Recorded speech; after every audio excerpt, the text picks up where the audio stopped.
પ્રથમ આધ્યાત્મ એટલે શું?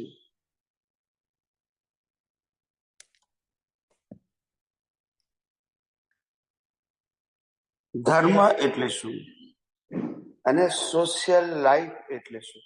આ પેલા ત્રણની કેટેગરી સમજી જાઓ. સામાજિક જીવન એ માનવતાના સિદ્ધાંત ઉપર ચાલે છે. Social life is depend on humanity.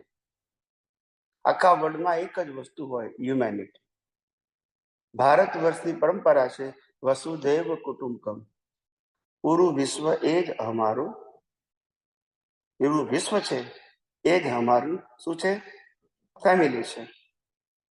વસુધૈવ એટલે રિલિજિયન ઓફ હ્યુમેનિટી. એ પહેલો આવે માનવ ધર્મ, એને સોશિયલ લાઈફ કહેવાય. એકબીજાને હેલ્પફુલ થવું. તમારી પાસે જે કંઈક ક્ષમતા છે એનાથી બીજાને ઉપયોગી અને ઉપકારી થવું. કારણ કે આપણને બધાને ખબર છે કે આપણે જે આ સ્ટેજ ઉપર આવ્યા છીએ ને ટુડે, એની પાછળ હજારો લાખો લોકોનો ડાયરેક્ટ અને ઇનડાયરેક્ટ રોલ છે. ત્યારે આપણે આ સ્ટેજ ઉપર આવ્યા છીએ. ખ્યાલ આવી ગયો? આપણે વ્યક્તિગત રીતે આપણી સ્વતંત્ર શક્તિથી there are so many support given by the so many people, direct and indirect, જેમાં આપણે જોઈ પણ ના શકીએ. આજે આ રેલવે હોય, કાર હોય, બસ હોય, પ્લેન હોય, એ પણ ફેસિલિટી છે ને, પાર્ટ ઓફ અવર લાઈફ. એ બધાએ ઘણું બધું કામ કર્યું. પછી આ ઇલેક્ટ્રોનિક્સ, ઇલેક્ટ્રિકલ મીડિયા અને ઘણું બધું કામ કર્યું આપણે હેલ્પ કરવાનું. આ મોબાઈલ ઘણું બધું કામ કર્યું. એવી રીતે સામાજિક સંસ્થાઓ, ધાર્મિક સંસ્થાઓ, સ્કૂલ, કોલેજ, ઇન્સ્ટિટ્યૂટ અને જ્યાં આપણે જોબ કે બિઝનેસ કરતા હોય, એ બધી વ્યક્તિઓએ આપણે ડાયરેક્ટ કે ઇનડાયરેક્ટ આ સ્ટેજ સુધી પહોંચવા માટે હેલ્પ કરીશું. તો આપણો પણ સ્વભાવ હોવો જોઈએ કે હું પણ આ દુનિયામાં કોકને કશું આપી શકું. That is a matter of humanity. શું આપી શકું, કેટલું અને કેવું આપી શકું એ important dependent situation and depend your individual capacity. ખ્યાલ આવી ગયો? પણ આપવાની ભાવના હોવી જોઈએ. આ પહેલો ધર્મ, માનવતા. એને કોઈ સંપ્રદાય સાથે ડાયરેક્ટ કોઈ કનેક્શન, એને દેશ, પ્રદેશ, કન્ટ્રી સાથે લેવા દેવા નથી. આ પહેલો ધર્મ. બીજો ધર્મ આવે સાંપ્રદાયિક ધર્મ. પહેલો આવે માનવ ધર્મ, બીજો આવે સાંપ્રદાયિક ધર્મ. સાંપ્રદાયિક ધર્મો બધાના અલગ અલગ હોય. શું હોય? અલગ અલગ હોય. ધર્મના નેજા એટલે બધા સંપ્રદાયો ચાલે. મેઇન ટાઇટલ ધર્મ, એના નેજા હેઠળ બધાના સંપ્રદાયો ચાલે. પણ સંપ્રદાયની અંદર બધા જ સંપ્રદાયોમાં કોમન વસ્તુ શું છે એ હું કહું છું. બધા જ ધર્મની થીમ શું છે, બધા જ ધર્મનું ફોર્મેટ શું છે, અને બધા જ ધર્મની અંદર રિઝલ્ટ શું આવે છે. આ ત્રણેય વસ્તુ બધા ધર્મોમાં કોમન છે. સંપ્રદાય ગમે તે હોય પણ ફોર્મેટ આ જ હોય. સંપ્રદાય ગમે હોય, થીમ આ જ હોય, ને સંપ્રદાય ગમે હોય એનું રિઝલ્ટ આ જ હોય. હવે બતાવું છું કે બધા ધર્મો એક જ ફોર્મેટને ફોલો કરે છે. બધા ધર્મોમાં એક ભગવાનનું ટાઇટલ હોય, બોલતા નથી. યસ કે નો? બધા ધર્મોમાં એક ગુરુનું ટાઇટલ હોય. બધાના સ્વતંત્ર હોય. બધા ધર્મોમાં એક મંદિરનું ટાઇટલ હોય, સ્વતંત્ર. બધા ધર્મોમાં પોતાનો મંત્ર હોય. યસ કે નો? બધા ધર્મોમાં પોતાના શાસ્ત્રો હોય, ઇન્ડિવિજ્યુઅલી. બધા ધર્મોમાં પોતાની રિચ્યુઅલ્સ હોય. બધા ધર્મમાં પોતાની ઓન ઇન્સ્ટિટ્યૂટ હોય. બધા ધર્મોમાં પાછા વર્તમાન ગુરુ શિષ્ય હોય. અને બધા ધર્મોમાં પ્રોસેશન એટલે વરઘોડા હોય. આ 9 વસ્તુને હું ફોર્મેટ કહું છું. શું કહું છું? એની અંદર આધ્યાત્મ આવે, આ ફોર્મેટ. હવે આ ફોર્મેટની થીમ પણ બધાની સરખી. પુણ્ય કરો, પાપ ન કરો, અને પાપ થાય તો પ્રાયશ્ચિત કરો. ફોર્મેટ બી એક, અને થીમ પણ એક, અને રિઝલ્ટ પણ એક છે. 4 ગતિ, ક્યાં મનુષ્ય ગતિ મળે, ક્યાં પશુઓની, ક્યાં નરગતિ, ક્યાં દેવગતિ. બસ ફોર્મેટ બી એક, થીમ બી એક, અને રિઝલ્ટ બી એક જ. ધર્મ ગમે તે હશે, સંપ્રદાય ગમે તે હશે, ખ્યાલ આવી ગયો? આમાંથી 4 માંથી બહાર જવાય. ફોર્મેટ બી એક, થીમ બી એક, અને રિઝલ્ટ બી એક. એટલે પહેલું માનવ ધર્મ, બીજું સાંપ્રદાયિક ધર્મ, અને ત્રીજું આવે આધ્યાત્મિક વિજ્ઞાન. આધ્યાત્મમાં ધર્મ શબ્દ ના આવે. ધર્મ ઇન્ડિવિડ્યુઅલ બિલીફ ઉપર હોય, કેવો હોય? અને આધ્યાત્મ યુનિવર્સલ ટ્રુથ લો ઉપર હોય. એમાં ઇન્ડિવિડ્યુઅલ શબ્દ એ માને કે ન માને તોય લાગુ પડે. જે વ્યક્તિ આ દુનિયામાં જન્મેલી છે એ કુદરતના કાનૂનને માને કે ના માને, પણ એના અંડરમાં જ છે, એનાથી બહાર જઈ શકે નહીં. લો ઓફ આધ્યાત્મનો માર્ગ એ કુદરતના કાનૂન ઉપર આધારિત છે, કોઈની વ્યક્તિગત બિલીફ ઉપર નથી આધારિત. કોણ શું માને છે એને સ્પિરિચ્યુઅલ સાથે કોઈ લેવા દેવા, એ બધું વ્યૂ પોઈન્ટમાં આવે, સંપ્રદાયમાં આવે. એટલે આધ્યાત્મનો માર્ગ એ સનાતન સત્ય ઉપર આધારિત છે. કયું સત્ય? સાંપ્રદાયિક સત્ય નહીં. સનાતન એટલે કાયમનું. સનાતન એટલે એનો કોઈ ક્રિએટર ના હોય, અને સનાતન ક્યારે બદલાય?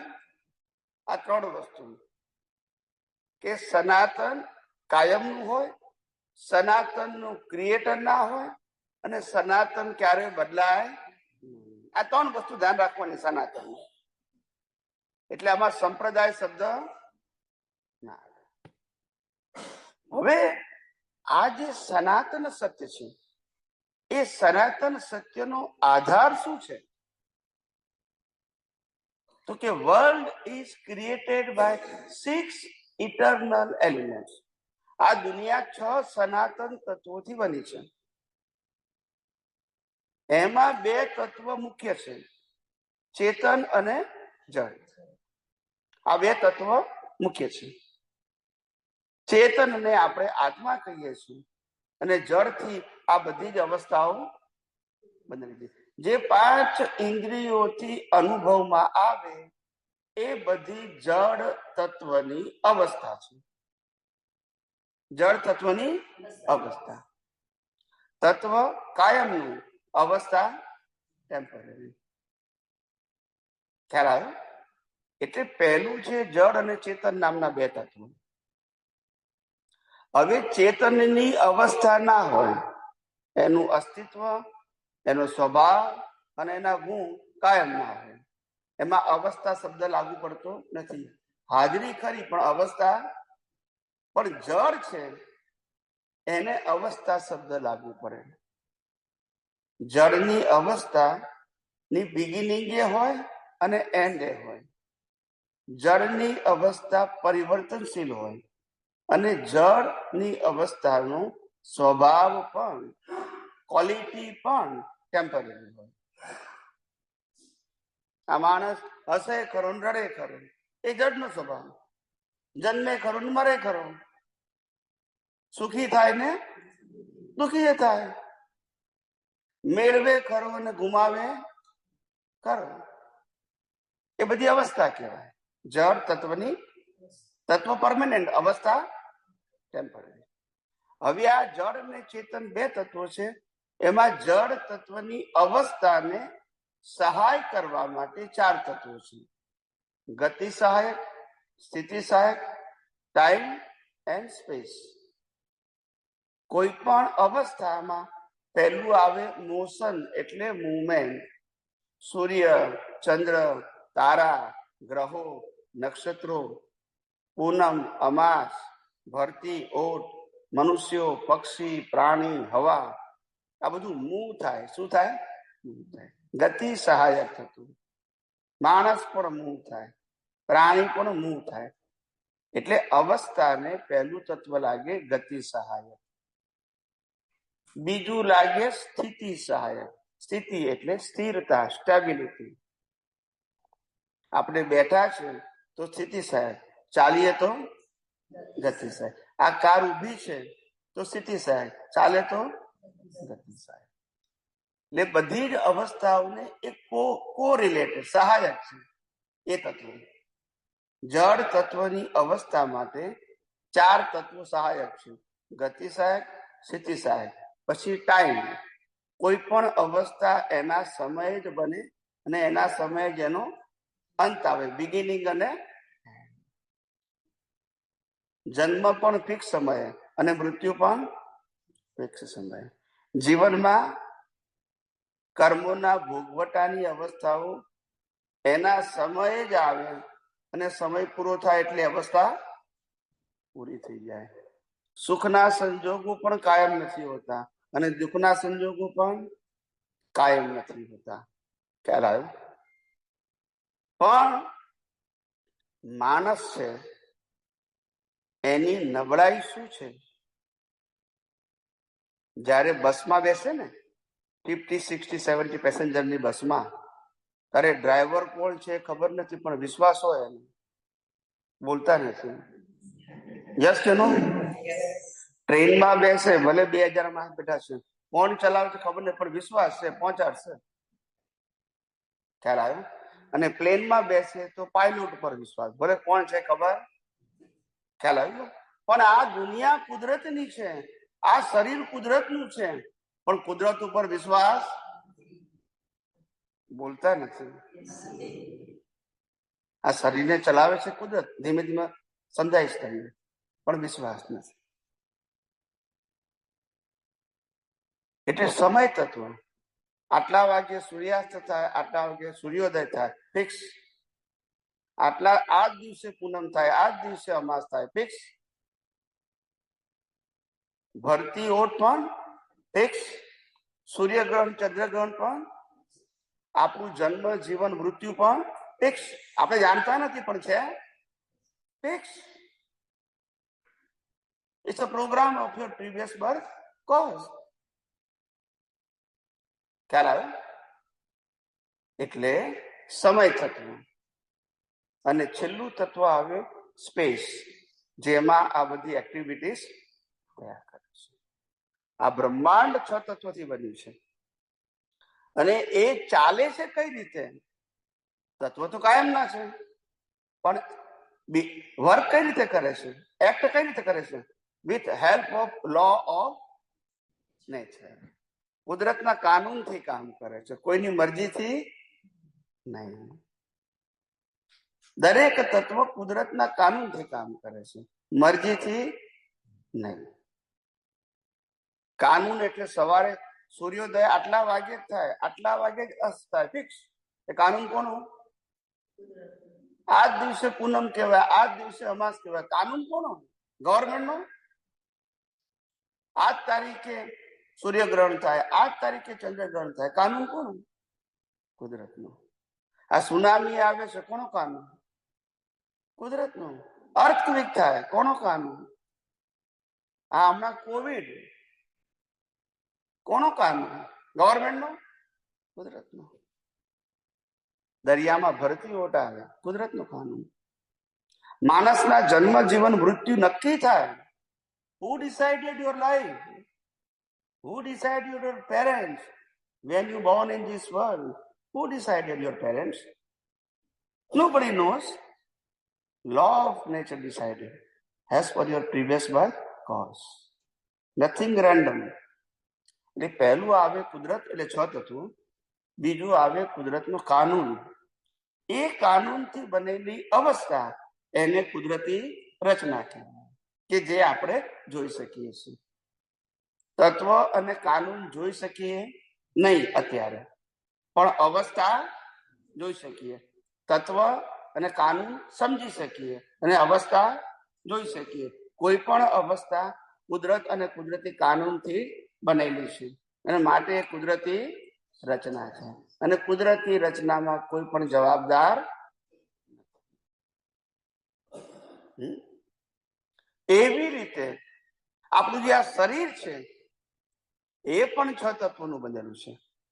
ચેતન, જળ, ગતિ સહાયક, બ્રીધિંગ, બ્લડ સર્ક્યુલેશન, સ્થિતિ, બધા ઓર્ગન સ્થિતિ સહાયક.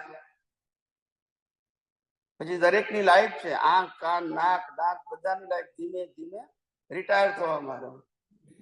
યસ કે નો?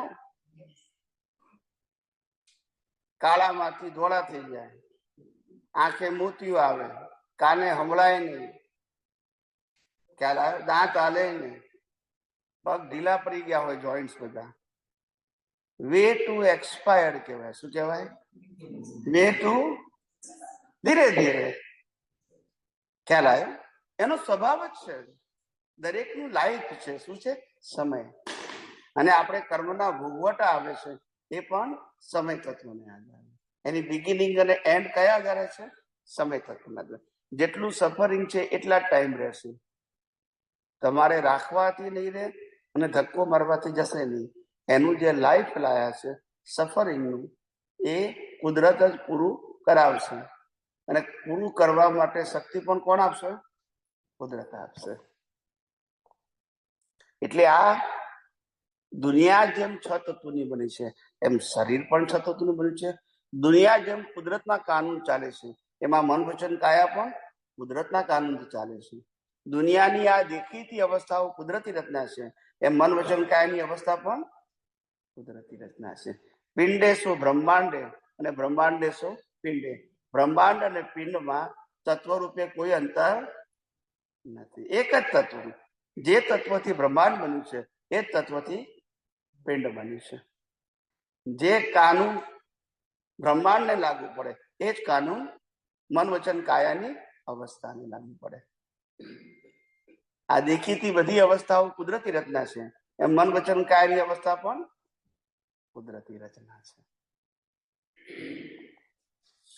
એટલે આવી રીતે આ આધ્યાત્મ વિજ્ઞાન એ કુદરત, કુદરતી કાનૂન અને કુદરતી રચના ઉપર આધારિત છે. એ કોઈ ધર્મ, સંપ્રદાય, વ્યક્તિ, ગુરુ, ભગવાન, સંસ્થા ઉપર આધારિત નથી. Universal truth law, eternal elements, not view point of any individual person. આવી રીતે આખું આ તંત્ર કામ કરે છે. સાયન્સ, સામાજિક અને ધાર્મિક લાઈફ પાપ અને પુણ્ય માટે છે. અને એનું ફળ 4 ગતિ છે. શું છે? પશુ યોની, મનુષ્ય ગતિ, નર ગતિ ને દેવ ગતિ. 4 માંથી ગમે તે એક ગતિ થાય, પાપ પુણ્યનું ફળ. અને આધ્યાત્મ છે એ જન્મ મરણથી મુક્તિ માટે છે, ગતિ માટે નથી. Free from all kind of bondages forever. કાયમી મુક્તિ માટે. સારું કે ખરાબ ભવ લેવા માટે નહીં, જન્મ મરણથી જ મુક્તિ. That is a ultimate status of any pure સોલ. છેલ્લે પ્યોર સોલ નું સ્ટેટસ શું છે? પોતાની અનુભૂતિ થઈ ગઈ, બોડીથી છૂટો પડી ગયો, જન્મ મરણ થવાના નહીં. એટલે હું કહું તો એ પ્રશ્ન પૂછવાનું કહું છું. એટલે આવી રીતે આખું આ તંત્ર ચાલે છે. આ આધ્યાત્મ વિજ્ઞાન જન્મ મરણથી મુક્તિ માટે છે, પાપ પુણ્ય માટે નથી. આ આધ્યાત્મ માર્ગમાં કશું કરવાનું, કશું ના કરવાનું, કશું બદલવાનું, કશું છોડવાનું, કશું ગ્રહણ કરવાનું, ત્યાગ કરવાનું, આ બધા વિષયો ના હોય. અહીં તો યુનિવર્સલ ટ્રુથ વિઝનથી હું શું છું અને હું શું નથી આટલું પહેલા જાણવું, અને નથી એને બનાવનાર, ચલાવનાર, અંત લાવનાર કોણ છે એ જાણવું. કરવું ના કરવું એ આધ્યાત્મ વિજ્ઞાનનો વિષય નથી. ખ્યાલ આવે? આ મન, વચન, કાયા કોણે બનાયા? કુદરતે. કોણ ચલાવે છે? કુદરતના કાનૂનથી. કોણ અંત લાવે છે? કુદરત લાવે છે. કોની પાસે રહેશે? કુદરતની પાસે રહેશે. યસ કે નો? છે કોના? કુદરતના. તો રહે કોની પાસે? હવે આ શરીર જો કુદરતનું હોય, શરીર, તો સત્તા, સંપત્તિ, સંબંધ, સાધન કોના હોય? કુદરતના જ હોય. એમાં કોઈ ઓપ્શન છે? એમાં બીજો કોઈ વ્યૂ પોઈન્ટ આવે? યુનિવર્સલ ટ્રુથમાં વ્યૂ પોઈન્ટ શબ્દ ના આવે. સમજતા ભલે વાર લાગે, પણ વ્યૂ પોઈન્ટ શબ્દ ના આવે. વ્યૂ પોઈન્ટ શબ્દ ધર્મમાં આવે અને સોશિયલ લાઈફમાં આવે, કે જે બધાના અલગ અલગ હોય. યુનિવર્સલ ટ્રુથમાં વ્યૂ પોઈન્ટ શબ્દ, ફેક્ટ ઓફ યુનિવર્સલ આવે, લો ઓફ યુનિવર્સલ આવે. એમાં મારો તમારો વ્યૂ પોઈન્ટ ના ચાલે. જે કાનૂન રામકૃષ્ણ મહાવીરને લાગુ પડે એ જ કાનૂન આપણને બધાને લાગુ પડે. કાનૂન બધા માટે જુદા જુદા ના હોય. સ્ટેટસ ગમે તે હોય, લો ઓફ નેચર એક જ હોય. આવી રીતે આ દુનિયા ચાલે છે. અને એની અંદર જે આ શરીર છે, આપણું શરીર, એ શરીર જે છે એની ડિઝાઇન કુદરતે બનાવી. એટલે કોઈની પાસે ચોઈસ નથી, બધાને બે જ આંખો હોય, ભિખારી હોય કે રાજા હોય. આ જ ડિઝાઇન, કારણ કે ડિઝાઇન કુદરતે બનાવી. હ્યુમન એટલે આ જ ડિઝાઇન. રામકૃષ્ણ મહાવીર ડિઝાઇન પણ આ જ હોય, બીજી ચેન્જ ના હોય, કારણ કે ડિઝાઇન કુદરતે બનાવી. હવે આ ફિઝિકલ બોડી એટલે પંચ મહાભૂતથી બન્યું છે. પૃથ્વી, જળ, વાયુ, અગ્નિ, આકાશ. એ પણ કોના છે? કુદરતના છે. ડિઝાઇન એ કુદરતની, શરીર એ કુદરતનું. હવે શરીર કુદરતનું ચલાવવાનું એને જ આવે. એટલે આ શરીરને જીવતું રાખવા માટે 80 હવા, પાણી, ખોરાક જોઈએ. એ પણ કોણ આપે? કુદરત આપે. એ હવા, પાણી, ખોરાકને પચાવીને લોહી બનાવે ને બોડીના બધા પાર્ટમાં 24 કલાક સપ્લાય કરે. એ પણ કોણ કરે? કુદરત કરે. એટલે શ્વાસ બંધ કોણ કરે? કુદરત કરે. અને છેલ્લે પંચમહાભૂત કોને વળી જાય? કુદરત પાસે. નહીં, આપણી પાસે ચોઈસ ક્યાં છે, કંટ્રોલ ક્યાં છે એ કહું. છે ચોઈસ? છે કંટ્રોલ? ચોઈસ એ નથી અને કંટ્રોલ નથી.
બધા બરાબર નથી આવી બરાબર.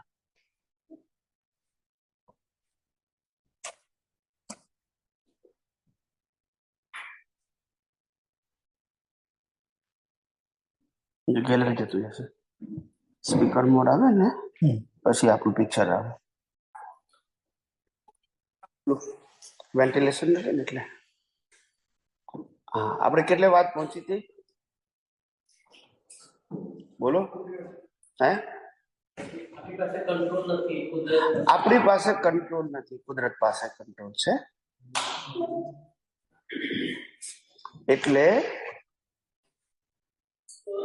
કે હંમેશા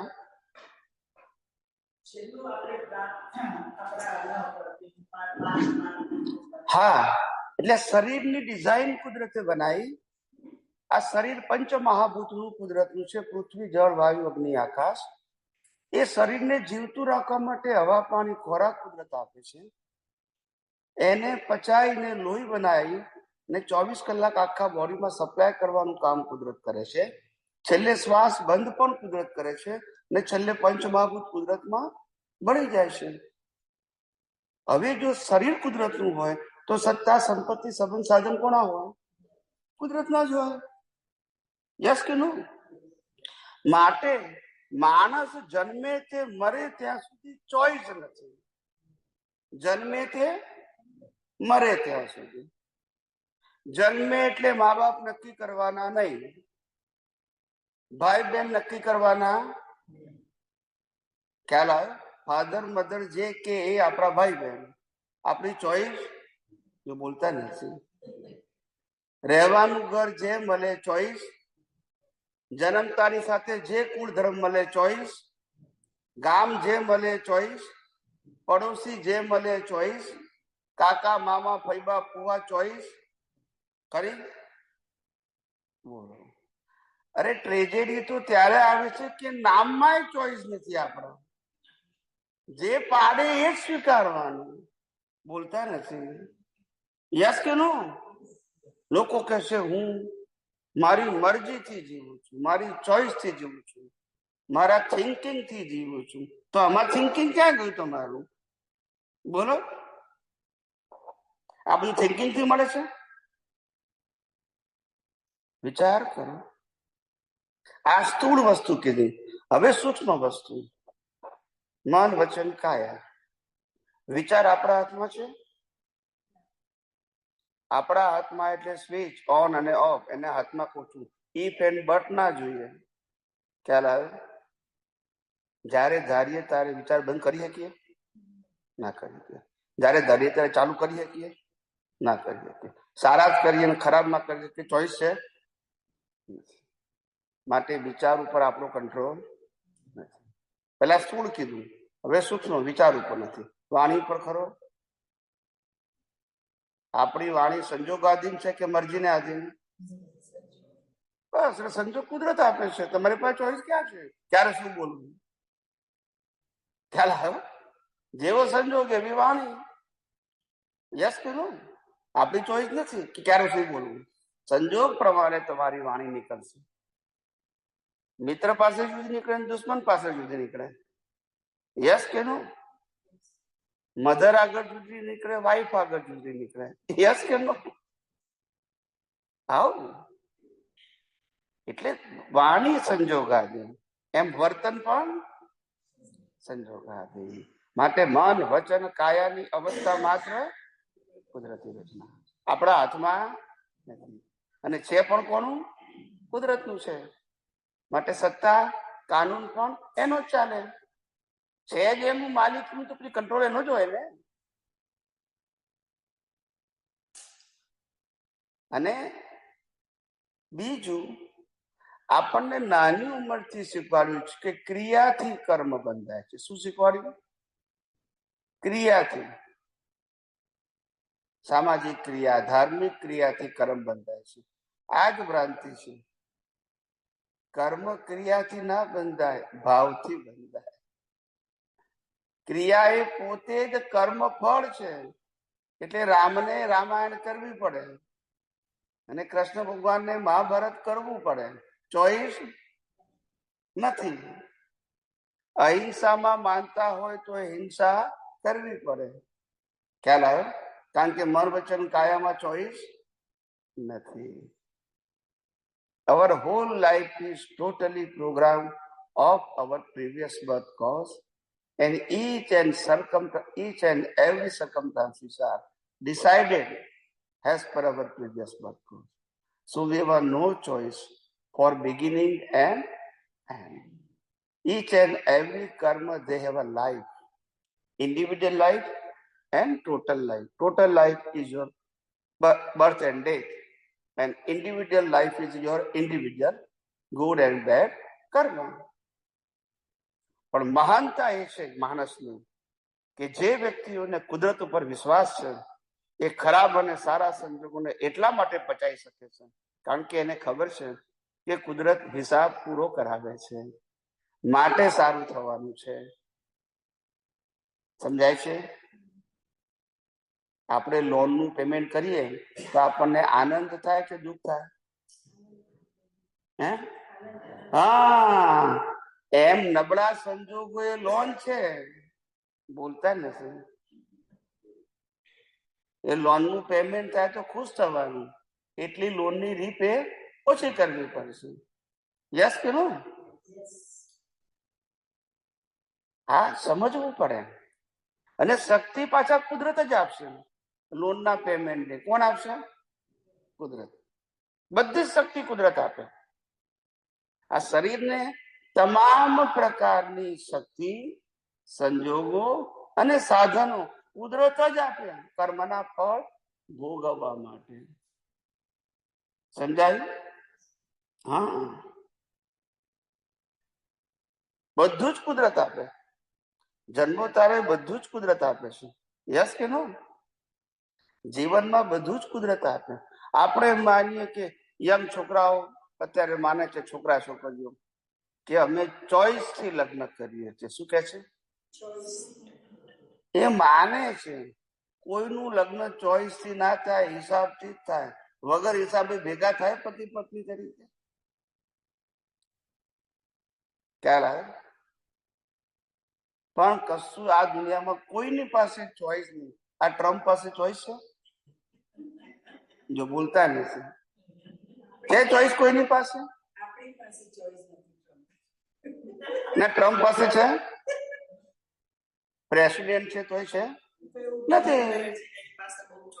હે? એ એવું બિહેવ કરે છે કે પોતે કે હું શું બોલું એને મને જ ખબર નથી. એટલી બધી ચોઈસ છે એની પાસે. એટલી બધી ચોઈસ છે કે હું શું બોલીશ મને જ ખબર નથી. આટલી બધી ચોઈસ છે. જે માણસ એમ કે મને પીસ એવોર્ડ આપો, એ માગવાની વસ્તુ છે? બોલતા નથી. એવોર્ડ માગવાથી મળે? આ નરેન્દ્ર મોદી સાહેબ ને માગવાથી મળે? Your qualification is there, then the people they give you, it's not matter of your demand. કેવું લાગે? અને પછી કે મારું કોઈ સાંભળતું નથી, આ એની ચોઈસ. ખ્યાલ આવે? કોઈ નથી સાંભળતું. એટલે કહેવાનું આ કર્મ નાખે છે, નથી સાંભળતું. એટલે આપણે not tell as a good or bad. મારો કહેવાનું કોઈની પાસે ફ્રીડમ નથી, એવું કહેવાનું મારો મતલબ છે. એટલે જ્યાં ફ્રીડમ નથી ને ત્યાં જ તમે મુક્ત રહી શકો. શું કીધું? જ્યાં તમારી પાસે ફ્રીડમ છે ને તમે મુક્ત ના રહી શકો સાહેબ. You are responsible for every moment and circumstances because you are free. પણ તમે ફ્રી માટે રિસ્પોન્સિબલ પણ માટે તમે ફ્રી રહી શકો છો. Any kind of exercise done by your mind, speech and action.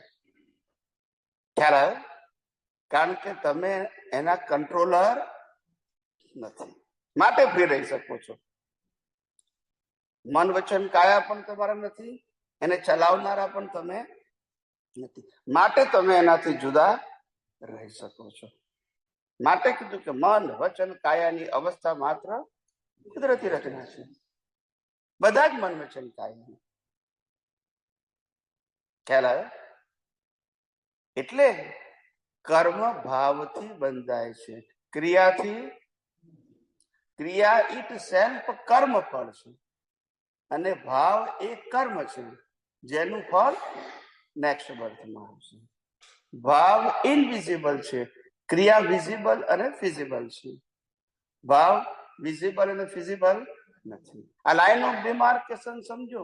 કર્મ ભાવથી બંધાય છે, જે વિઝિબલ અને ફિઝિબલ, અને કર્મ ફળ એ વિઝિબલ અને ફિઝિબલ છે, માટે એ જોઈ શકાય છે. આપણે જોઈ શકીએ અને બીજા પણ જોઈ શકીએ. આ લાઈન ઓફ ડિમાર્કેશન સમજી લો. કશું ગોળ ગોળ ચાલશે નહીં વિજ્ઞાનમાં. વિજ્ઞાનમાં ધકેલ પંચે દોડશો ના ચાલે, એક્ઝેક્ટ જોઈએ. પછી એમાં ઇફ એન્ડ બટ ના આવવું જોઈએ. એને લો ઓફ નેચર કહેવાય. યુનિવર્સલ. રોજ રોજ બદલાય. અનંત અવતારથી આના આ જ કાનૂન હોય. ક્યારે બદલાય? અવસ્થાઓ બદલાય, સંજોગો બદલાય, વ્યક્તિઓ બદલાય, પરિસ્થિતિઓ બદલાય, પણ લો ના બદલાય. ખ્યાલ આવ્યો? હવે કોઈને પૂછવું હોય તો પૂછો. આ મેં બેઝિક વાત કરી નાખી. શું કરી નાખી? બેઝિક. જેથી કેટલાક પ્રશ્નો ઉડી જાય, ખોટા અનનેસેસરી પૂછવાની જરૂર ના પડે.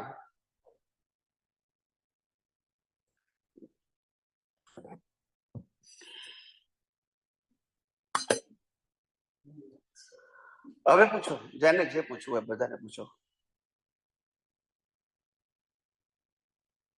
મને સંભળાયું હતું એટલા માટે તમે કીધું ને કે પશુ ગતિ, નર ગતિ, મનુષ્ય ગતિ અને દેવ ગતિ. નર્ક કે નર મને નર ગતિ સમજાયું. I was trying to find the difference. What is the difference between મનુષ્ય ગતિ નર ગતિ? નરક. બસ હવે પૂછો ને, જે પૂછવું હોય પૂછો. હવે આપણે શાંતિથી ક્વેશ્ચન આન્સર માટે બેઠા છે. Can ask any question. શરૂઆત કરો. હા હા, એમાં શું વાંધો છે? આપણે આ વ્યવસ્થિત શક્તિ કે છે તો એ કઈ રીતે? કુદરત, કુદરતી કાનૂન, કુદરતી રચનાની સાયન્ટિફિક પ્રક્રિયાનું ટાઇટલ વ્યવસ્થિત. તમારી આખી લાઈફ એનું ટાઇટલ તમારું નામ. તમે સમજી ગયા? આ નામ હેઠળ આ પ્રકૃતિ કામ કરે છે. એમ વ્યવસ્થિતના ટાઇટલ હેઠળ કુદરત, કુદરતી કાનૂન, કુદરતી રચનાની જે પ્રક્રિયા, સાયન્ટિફિક પ્રક્રિયા છે, એનું નામ દાદા ભગવાને આપ્યું વ્યવસ્થિત શક્તિ. હવે ક્યાં લઈ ગયા? ત્યારે વ્યવસ્થિત શક્તિ પોતે સાયન્સ નથી, વ્યવસ્થિત શક્તિ ટાઇટલ છે. એક પ્રોસેસ, સાયન્ટિફિક પ્રોસેસનું ટાઇટલ આપ્યું સમજવા માટે. ખ્યાલ? પણ તમે ખાલી વ્યવસ્થિત બોલો તો તમને સાયન્સ ના સમજાય. ખ્યાલ આવે? Science is a matter of process and realization. Science is never title. એ ટાઇટલ નથી. H2O થી પાણી થાય એ પ્રોસેસ છે. પાણી એ પ્રોસેસ નથી. પાણી એ સબ્જેક્ટ છે, વસ્તુ બની. પણ પ્રોસેસ શું કહેવાય? H2O. એને સાયન્ટિફિક પ્રોસેસ કહેવાય. પાણીને પ્રોસેસ ના કહેવાય, પાણીને રિઝલ્ટ કહેવાય. ખ્યાલ આવે? એવી રીતે આપણા શરીરનું ટાઇટલ છે, એ ટાઇટલ જુદી વસ્તુ છે ને એના આધારે જીવન જીવીએ છીએ એને પ્રોસેસ કહેવાય. ટાઇટલ એ પ્રોસેસ નથી. ટાઇટલ એ આ બોડીનું આઈડેન્ટિફિકેશન છે કે જેને આધારે આ બોડી શું શું ક્રિયા કરે છે. આ નામના બીજા આઇટમ એ બધું ખબર પડે આપણને કે આ નામથી આટલી ટ્રાન્ઝેક્શન થાય છે. This account.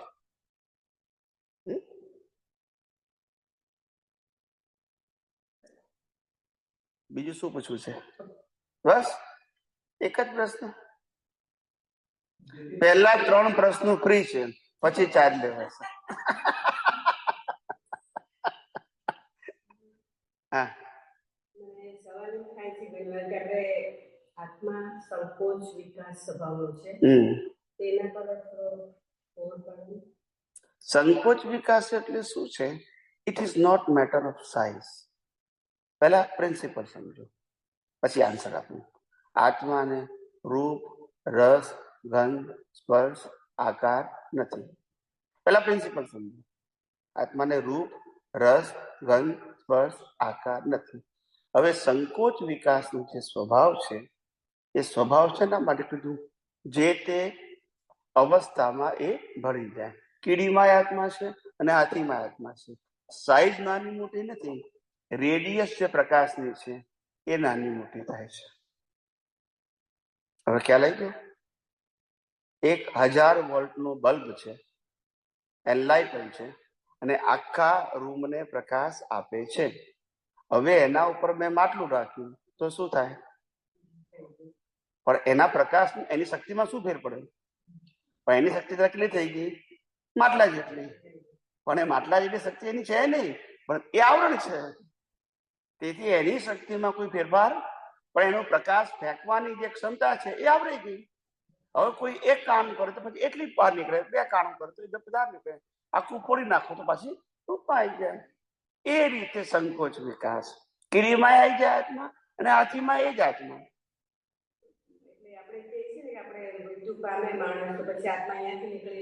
બીજા બોડીમાં જાય. એટલે એ ફિઝિકલ ફોર્મમાં નહીં સમજવાનું. એવી રીતે નહીં, એવી રીતે નહીં સમજવાનું. અહીંથી લાંબુ થઈને ત્યાં જાય એવું નહીં. એને ગતિ સહાયક તત્વ લાગુ પડતું નથી. પણ આત્માની સાથે જે કોઝલ બોડી હોય એને ગતિ સહાયક લાગુ પડે. આત્મા સટલમાં હોય. શેમાં હોય? કોઝલ બોડી જે સટલ હોય ને એમાં આત્મા છે. એટલે કોઝલ બોડીને ગતિ સહાયક તત્વ લાગુ પડે, આત્માને ના લાગુ પડે. કારણ શરીર કહેવાય ને એ આ શરીરમાંથી બીજા શરીરમાં જાય, એની સાથે સટલમાં આત્મા હોય.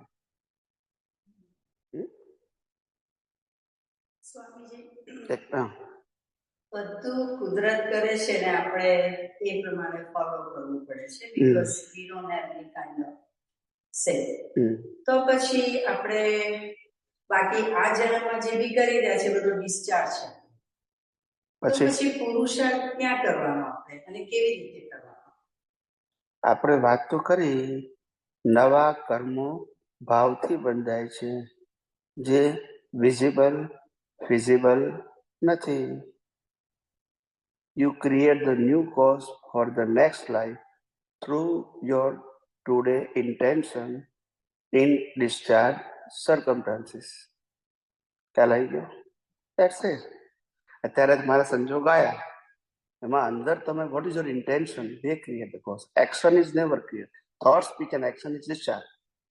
But your intention create the cause. એક વ્યક્તિ ચોરી કરતો હોય અને ચોરી ન કરવાનો ભાવ હોઈ શકે ને, અને ચોરી ના કરતો હોય તો કરવાનો ભાવ હોઈ શકે. લગ્ન કર્યા છે ને લગ્ન ન કરવાનો ભાવ થઈ શકે, અને ના કર્યા હોય તો કરવાનો ભાવ થઈ શકે. Am I right? It depends on. નોકરી કરતો હોય ધંધો કરવાનો વિચાર આવે, ધંધો કરતો હોય નોકરી કરવાનો વિચાર આવે. યસ કે ના? બધું બદલાયા કરે, ડિપેન્ડ. પણ intention create the cause. Thought, speech and action not create the cause. સમજાય કે જો કન્ફ્યુઝન છે? ઓકે. ના એટલે પ્રશ્ન પૂછાય પછી જવાબ આપો, પછી કન્ફ્યુઝન હોય તો કાઉન્ટર ક્વેશ્ચન પૂછાય, એને આર્ગ્યુમેન્ટ ના કહેવાય. સેમી ક્વેશ્ચન જ્યાં સુધી આપણને કન્વિન્સ ના થાય. This is science. Okay, science સમજવા માટે છે. આમાં હું તમને કશું કરવાનું કહેવાનું નથી, ના કરવાનું કહેવાનું નથી. તમારા મન વચન કાય શું કરવું શું ના કરવું એ મારો આધ્યાત્મ વિજ્ઞાનનો વિષય નથી. એટલે એ સબ્જેક્ટ આવશે પણ સમજવાનો વિષય આવશે. કારણ કે મારો વિષય છે તમે આત્મા છો અને આત્માની અનુભૂતિ કરો. તો આત્મા સિવાયની વસ્તુ છે, એનાથી છૂટા રહો. પણ ક્યારે છૂટા રહેશો? જાણશો તો ને. માટે મેં મન વચન કાયની વાત કરી, એ કેવી રીતે બન્યા એ વાત કરી, ચલાવે છે કોણે એ વાત કરી, સત્તા સંપત્તિ સંબંધ કોના છે એની વાત કરી, છેલ્લે રહેશે કોની પાસે? કુદરત પાસે એ વાત કરી. માટે આ તો બધું કુદરતી રચના છે. તો પછી એની અંદર મારે ઇન્વોલ્વ થવાની, એટેચ થવાની, ઇન્ટરેસ્ટ લેવાની ક્યાં જરૂર છે? મન વચન કાયા હું છું નહીં. મન વચન કાયાને ચલાવનારો હું નથી, અંત લાવનારો હું નથી, રહેવાનું મારી પાસે નથી. તો પછી ઊંડા ઉતરીને શું કરશું? બોલો, ખ્યાલ આવે? એટલે મારું કામ છે, science is for separation with relative and real. Relative is temporary and real is. એ બંનેથી તમે કઈ રીતે છૂટા તો છો જ, પણ છૂટા રહેવું એ અત્યારે તમારા માટે પુરુષાર્થ છું. અને છૂટાની અનુભૂતિ થાય એ તમારી પૂર્ણાહુતિ. છૂટા રહેવાની પ્રક્રિયાથી છૂટા છો એ અનુભૂતિ થઈ ગઈ એટલે તમારો પુરુષાર્થ પતી ગયો. પછી ભલે ને શરીર રહે. ખ્યાલ આવે? આટલો જ પુરુષાર્થ છે, બીજું કાંઈ નહીં. Separation of I and my, separation of temporary and permanent, separation of soul and nature. આ બધું નેચર છે અને અંદર સોલ છે. બંને વસ્તુ કેવી છે? જુદી છે. એક ચેતન છે ને કાંઈ. હા બોલો. Separation mostly we have to do it દ્રષ્ટિથી કરવાનું. યસ. હવે આંખો ના આવે, વિઝન આવે. આ તો બધી સેન્સ છે, સેન્સ ના આવે. Inner vision. યા આઉટર ને inner vision. Inner vision. So, આંખોથી દ્રશ્ય દેખાય અને દ્રષ્ટિથી દ્રશ્ય સમજાય. એ રીતે કહું છું, આંખોથી દ્રશ્ય દેખાય અને દ્રષ્ટિથી દ્રશ્ય સમજાય. ખ્યાલ આવે ને? આંખોથી કોઈ પણ સ્ત્રી ઊભી હોય તો બધાને સ્ત્રી જ દેખાય આંખોથી, પણ દ્રષ્ટિથી એકલે છે આ મારી મધર છે, બીજો કે છે આ મારી વાઈફ છે, ત્રીજો કે છે આ મારી દીકરી છે. તો વ્યક્તિ તો એક જ છે ને, પણ દ્રષ્ટિ જુદી જુદી, પણ દ્રશ્ય તો નાઉ યુ અન્ડરસ્ટેન્ડ ડિફરન્ટ બિટવીન દ્રશ્ય એન્ડ દ્રષ્ટિ. હા, શું પૂછું હતું? હવે તમારે તો ભાવ એ જ કર્મ. ભાવથી કર્મ બંધાય. Yes yes, that is the only way. Main પુરુષાર્થ તો ભાવ ઉપર આપણો કંટ્રોલ છે. ભાવ ઉપર કંટ્રોલ છે ને, હેઝ પર your level of understanding. Understanding જેટલો કંટ્રોલ કરો, નોટ ફુલ્લી. તમે 5મા ધોરણમાં પાસ થયા હોય તો 5મા ધોરણ સુધીના જવાબ આપી શકો, 6ઠ્ઠાના ના આપી શકો. 10મા સુધી પાસ થયા 10મા ના આપી શકો, 10મા સુધી તમે ફ્રી, 11મા ના આપી શકો. It is but natural. Yes or no? So whatever your capacity to know, એટલો તમે ઉપયોગ કરી શકો. પણ જે જાણતા જ નથી કેવી રીતે ઉપયોગ કરશો? ક્યારે? એટલે કંટ્રોલ છે બી ખરો અને નથી. છે કેટલો તમે જાણો છો તેટલું, નથી ક્યાં તમે જાણતા જ નથી. કારણ કે અવસ્થાઓ બધી આવે અને જાય, સંજોગો આવે અને જાય, બધાને ભાવ પણ કોન્સ્ટન્ટલી બદલાયા કરે. બદલાયા. હા, પણ આપણું આ વિજ્ઞાન ભાવ ન થાય એના માટે છે, ભાવ કરવા માટે નથી. મેં તો ખાલી કર્મ કેવી રીતે બંધાય એનું સાયન્સ કીધું. આપણું આ વિજ્ઞાન કર્મ બાંધવા માટે નથી, કર્મ જ ના બંધાય એના માટે છે. હું શુદ્ધાત્મા છું ને બાકી બધું કુદરતી રચના છે. તો પછી રાગ દ્વેષ માલિકી કરતા ભોગતા રહ્યું જ ક્યાં? પછી ભાવ ન થાય એની ઉપર એના માટે આ સાયન્સ છે. પણ તમે જયારે કર્મની વાત કરો તો મારે કહેવું તો પડે કે કર્મ બંધાય છે ભાવથી અને ભોગવો છો ક્રિયાથી. મારે કહેવું તો પડે ને સાયન્સ, કારણ કે લોકોને લાગે પાછું કર્મ ક્રિયાથી બંધાય છે એવું માને છે. એટલે મારે ખુલાસો કરવો પડે કે કર્મ ક્રિયાથી બંધાતા નથી. પણ આપણું આ વિજ્ઞાન તો કર્મ બાંધવા માટે છે જ નહીં, કર્મ ના બંધાય એના માટે છે. કારણ કે કર્મ બંધાવાનું કારણ અજ્ઞાન છે. શું છે? અને અજ્ઞાન 3 પ્રકારનું: કર્તાપણું, માલિકીપણું, ભોગતાપણું, અને ચોથું દેહાધ્યાસ. બસ આનાથી કર્મ બંધાય છે, ક્રિયાથી કર્મ બંધાતા નથી. ક્રિયામાં કર્તાપણું કહેલાય, શરીરથી ભોગતાપણું સુખ અને દુઃખ, અને શરીરથી માલિકીપણું આ મારું છે ને આ તારું છે. એનાથી રાગ દ્વેષ થાય છે, એનાથી કર્મ બંધાય છે. અવસ્થાથી કર્મ બંધાતા નથી. અવસ્થામાં અજ્ઞાનતાને કારણે માલિકી ભાવ, કર્તા ભાવ અને ભોગતા ભાવથી કર્મ બંધાય છે. અને આપણે શું જોયું કે હવે આ મન વચન કાયાની અવસ્થા માત્ર કુદરતી રચના છે. આપણા મન વચન કાયા ને બધાના મન વચન કાયા, તો પછી કરતા ભોગતા માલિકી રહ્યું જ નહીં ને, દેહાદ્યાસ રહ્યું જ નહીં ને. તો પછી રાગદ્વેષ થવાનું કોઈ કારણ નથી. હું શુદ્ધાત્મા છું, બાકી બધું કુદરતી રચના. પછી ઓર કોઈ ઓપિનિયન ની જરૂર છે જ નહીં. યસ ઓર નો? તો પછી હા બોલો. પછી આપણે વિધિ વાંચન એ બધું એનાથી ભાવ બંધાય ને, એનાથી કર્મ બંધાય, એના છૂટાય ને. તો પછી એ કરવાના એ આપણે મોક્ષ તરફનો પુરુષાર્થ કહેવાય. પછી આપણે જગત કલ્યાણની ભાવના કરીએ છીએ તો એ બધું મોક્ષ તરફનું કહેવાય કે પાછું પાપ અને પુણ્યમાં જ જાય? કહું ક્રિયા બધી ઉદય કર્મ છે, એને કરતા ભાવે કરશો તો પાપ પુણ્ય બંધાશે. એથી કહું છું, મન વચન કાયા છે બધી ક્રિયા એ કુદરતી રચના છે, પણ તમે કહો છો મેં કરી તો પાપ પુણ્ય બંધાશે. ક્રિયાથી કર્મ નથી બંધાતા, ક્રિયા પાછળ રહેલા અજ્ઞાનથી કર્મ. હું કરું એ અજ્ઞાનતા, એનાથી કર્મ બંધાય છે. એ નથી તો ક્રિયા બને છે, કર્મ નહીં બંધાય. આ સીધું સાધુ પ્રિન્સિપલ. ખ્યાલ આવી ગયો? હવે ખ્યાલ આવી ગયો? ખ્યાલ તો આવી ગયો, પણ એ બધું વિધિ વાંચન પ્રકૃતિ ભલે કરે ને કોણ ના પાડે છે? પણ એવું લાગે કે આપણી અવેરનેસ વધારવા માટે એ કરવું જોઈએ. શેની અવેરનેસ વધારવી છે? એક્ઝામ્પલ. અને જ્ઞાનમાં ક્રિયા કરીએ તો જ વધે.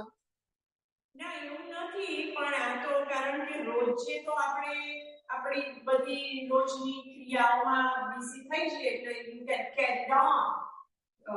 એટલે એનાથી પહેલી વસ્તુ એ છે કે કોઈ પણ સાધન હોય ને, સાધન એ સહાયક થાય, સાધ્ય ના થઈ શકે. શું કીધું? સહાય પણ સાધ્ય ના થાય. પહેલી વસ્તુ. બીજી વસ્તુ, દરેક સાધનનો રોલ છે. તમારું સાધન રિલેટિવ સત્ય વાળું છે, એનું ફળ રિલેટિવ સત્ય મળશે. રિલેટિવ સત્ય તો મન વચન કાય થતી ક્રિયા એને રિલેટિવ સત્ય કહેવાય. તમારું સાધન જ્ઞાન દર્શન રૂપે છે તો એ સનાતન સત્ય તરફ જશે. ખ્યાલ આવી ગયો? સાધનમાં સમ્યક જ્ઞાન ને સમ્યક દર્શન છે તો મોક્ષ ભણી જશું. સાધનમાં મન વચન કાયા છે તો સંસાર મળશે, પુણ્ય અને પાપ. સાધન ગુનો નથી, સાધનમાં રહેલું કર્તાપણું, ભોગતાપણું, માલિકીપણું એ ગુનો છે. હવે તમારી દ્રષ્ટિમાં ક્યાં તો મન વચન કાયની ક્રિયામાં કર્તાપણું, ભોગતાપણું, માલિકી પણ કરો અને પાપ પુણ્ય બાંધી નવો અવતાર લો, અને ક્યાં તો મન વચન કાયને કુદરતી રીતના જોઈને છૂટાડો તો કર્મ નહીં બંધાય તો મોક્ષ છે. બે તમારી પાસે ઓપ્શન છે. either you create the new cause for the next birth or either you feel the separation for the moksha. એટલે હું તમને જવાબ આપું છું કે ક્રિયા કરવી ના કરવી એ તમારી સ્વતંત્રતામાં નથી આવતું, એ મેં પહેલા કહી દીધું. અને છતાંય પ્રકૃતિ કરે છે તો એમાં કરતાપણું હશે તો કર્મ બંધાશે, અને ક્રિયાને કુદરતી રચના જોશો તો મોક્ષ માર્ગ માટે લાયક રહેશે. બે ઓપ્શન તમને આપ્યા. એમાં મેં પહેલા કીધું કે અહીંયા આગળ કરવું ના કરવું આ બે વિષય આવશે નહીં, પણ જે થઈ રહ્યું છે એને કઈ રીતે જોવું એ જ મારો વિષય છે. કરવું ના કરવું મારો વિષય. એટલે તમે એને કરતા ભાવથી જોશો તો પાપ પુણ્ય બંધાશે, અને તમે કુદરતી રચના જોશો તો છૂટા પડશો. બે જ ઓપ્શન છે. ખ્યાલ આવે? સાયન્સ એક ના ગુરુ પૂર્ણિમાનો મહત્વ અને ઇમ્પોર્ટન્સ શું છે? ગુરુ પૂર્ણિમાનું ઇમ્પોર્ટન્ટ એ છે, ગુરુ પૂર્ણિમાનું, કે પ્રકૃતિ પરમાત્માને સમર્પિત થાય, સમર્પિત રહે અને સમર્પિતતા અનુભવે. એ ગુરુ પૂર્ણિમાનો છેલ્લામાં છેલ્લો અર્થ. આ પ્રકૃતિ પરમાત્માને સમર્પિત થાય, સમર્પિત રહે અને સમર્પિતતાની અનુભૂતિ કરે, એ ગુરુ પૂર્ણિમાનો છેલ્લામાં છેલ્લો અર્થ. આ ગુરુ છે ના શિષ્ય છે. આ નથી તો આ નથી, બોલતા નથી. બહુ સમજ નથી પડી. બસ આત્મા નથી તો શરીર હોય ના, તો આ ગુરુ ના શિષ્ય. આત્મા એ ગુરુ, અને ગુરુ આ શિષ્ય ગુરુને સમર્પિત હોવાનું છે, કારણ કે અનુભવ તો આત્માનો જ કરવાનો છે, કે બીજા કોઈનું કરવાનું છે. મોક્ષે જવું હોય તો આત્માનો અનુભવ કરવાનો કે કોઈ વ્યક્તિનો કરવાનો? બસ. આનાથી મોટો ગુરુ કોણ? પછી પ્રત્યક્ષનું મહત્વ જે કે પ્રત્યક્ષનું મહત્વ ગાઈડ તરીકે છે. GIDE, GUIDE. સોરી, અમારું ઇંગ્લિશ કાચું ને એટલે આવું થાય. હા, પણ જે હોય કહી દઉં, માધું શું છે આપણે ગાઈડ. કોઈ દિવસ જ્ઞાની પુરુષ ગુરુ ના હોય. ગુરુ એટલે રિસ્પોન્સિબલ, ગાઈડ એટલે નો રિસ્પોન્સિબલ. તમે 4 રસ્તા ઉપર જતા હોય, તમે આ રસ્તો મારે અહીંયા જવું છે, હું જમણી બાજુ જાઉં, બરાબર, કે ડાબી બાજુ જાઉં, હું તમને કહી દઉં, પણ તમારે નથી જવું તો મારે કઈ લેવા દેવાનું? બોલતા નથી. યસ કે નો? તમે મને પૂછ્યું કે આ અહીંયા ક્યાં જાય, મેં કીધું આ બાજુ મુંબઈ જવાય, આ બાજુ અમદાવાદ જવાય, બરાબર છે. તો તમે કોઈ મારા બેમાંથી કઈ જગ્યાએ તો ના જાઓ, મને શું વાંધો છે, મેં તમને ગાઈડ કર્યા. હું કે ગુરુ તો વાહે પડ્યા ગયા કે ના ગયા, મારું કામ નહીં. જ્ઞાનીઓ ગુરુ ના હોય ને ગુરુ જ્ઞાની ના હોય. ગુરુ હંમેશા શાસ્ત્ર જ્ઞાની હોય અને અનુભવી જ્ઞાનીને શાસ્ત્રની જરૂર ના હોય. They go beyond, they realise the fact of universe without any scripture. Okay, એની બધી વાણી કેવી હોય? મૌલિક. એને જ્ઞાની પુરુષ કે છે ઓરિજિનલ. શું કે છે? ટ્રેડિશનલ ના હોય. અનુભવીની વાણી ટ્રેડિશનલ ના હોય અને બિન અનુભવી તો ટ્રેડિશનલ સિવાય ગાડું ચાલે નહીં. હવે ખ્યાલ આવી ગયો?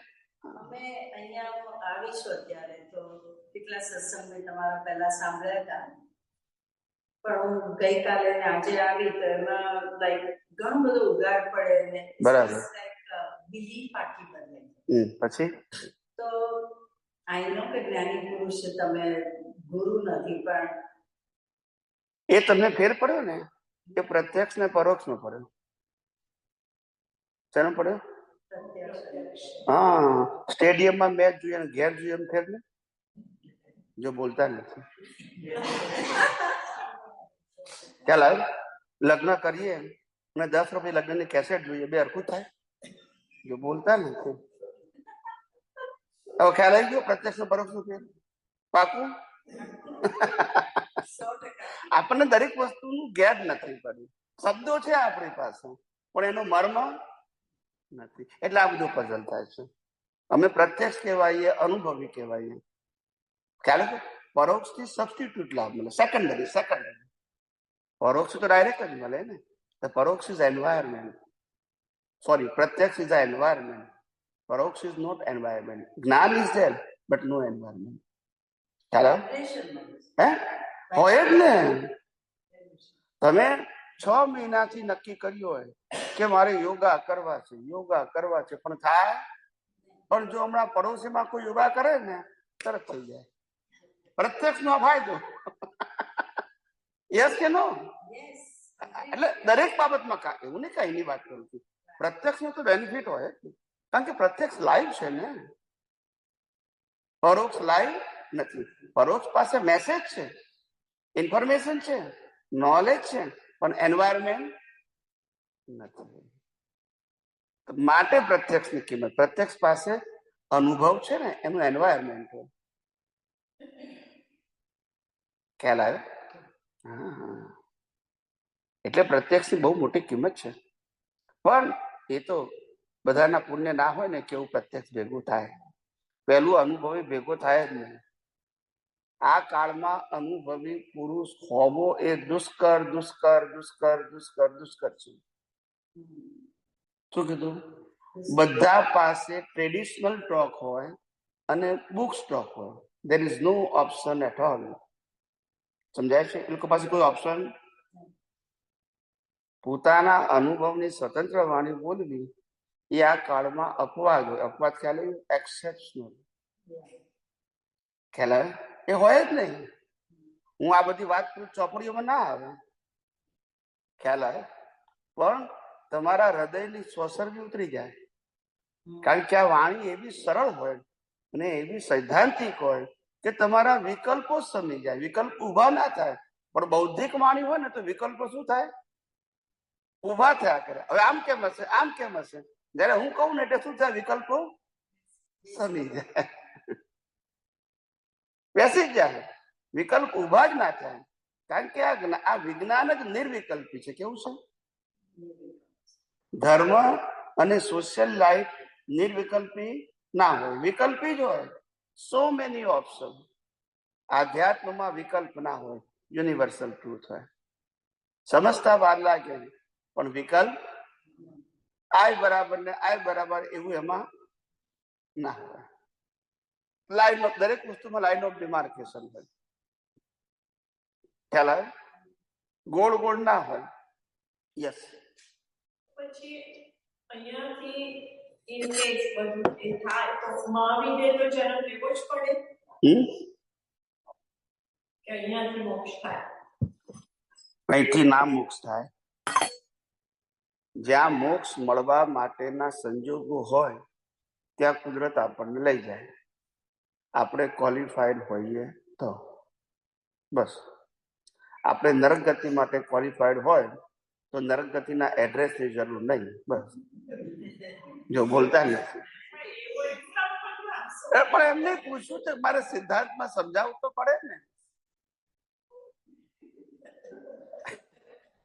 એક દેવગતિ કહું તો દેવગતિમાં, પણ દેવગતિના કર્મમાં તો એડ્રેસની જરૂર નહીં, કુદરત જ લઈ જાય.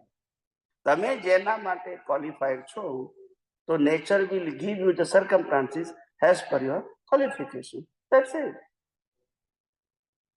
આપણે તો અહીંયા રસ્તો ખોલવાની જરૂર નથી, વિઝા લેવાની જરૂર નથી, ટિકિટ બુક કરાવવાની જરૂર નથી. બધું કુદરત કરે વેન યુ આર ક્વોલિફાઈડ. તો જ થવાય, નહીં તો કેવી રીતે થવાય? નહીતર મહાવિદ્ય ક્ષેત્રમાં જઈને પાછો આવે. ક્વોલિફાઈડ ના હોય તો પુણ્યથી ગયો કહેવાય. એવા તો ત્યાં ઘડી અનંતા જીવો છે, પુણ્યથી થાય. અહીંયા 24 તીર્થન કરતા તો આપણે બધા હતા પણ પુણ્ય વાળા, ક્વોલિફાઈડ નહીં, એટલે તો અહીંયા છીએ ને. પછી કવિરાજે પદમાં લખ્યું, મોક્ષે હજુ ગયા નથી એની છે સાબિતી. નથી ગયા એની સાબિતી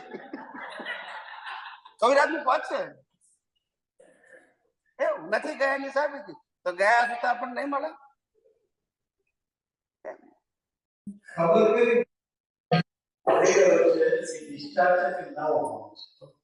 હા, આપણને ભાવ થયો છે એ નવો છે કે ડિસ્ચાર્જ છે, ખબર કેવી રીતે પડે? Correct, good question. પહેલી વસ્તુ એ છે કે ભાવ બે પ્રકારના છે. એક ભાવ પરિણામ સ્વરૂપે છે, જે આપણે જીવનમાં ભાવ કર્યા કરીએ છીએ. મારે બંગલા જોઈએ, મોટર જોઈએ, ગાડી જોઈએ, ડિગ્રી જોઈએ, વાઇફ જોઈએ, છોકરા જોઈએ, સંપત્તિ જોઈએ, એ ભાવ કરો છો. એ બધા ભાવ ડિસ્ચાર્જ છે. પણ ભાવ ચાર્જ કયા? જે ભાવને આ ભવ સાથે લેવા દેવા નથી, એ ચાર્જ ભાવો છે. એટલે દરેક માણસ દરેક અવસ્થામાંથી સાર કાઢીને ભાવ કાઢે છે. એ પરિસ્થિતિના જેવો પણ ભાવ હોઈ શકે, પરિસ્થિતિથી વિરુદ્ધ પણ હોઈ શકે.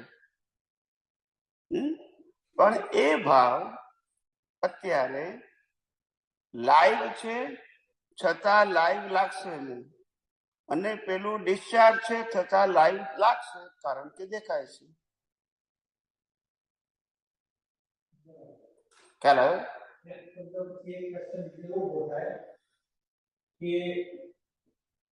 આ બધા ભાવ કરીએ છીએ આપણા જન્મમાં ભોગવા પડતી વાક્યમાં 100% સચ્ચાઈ નથી.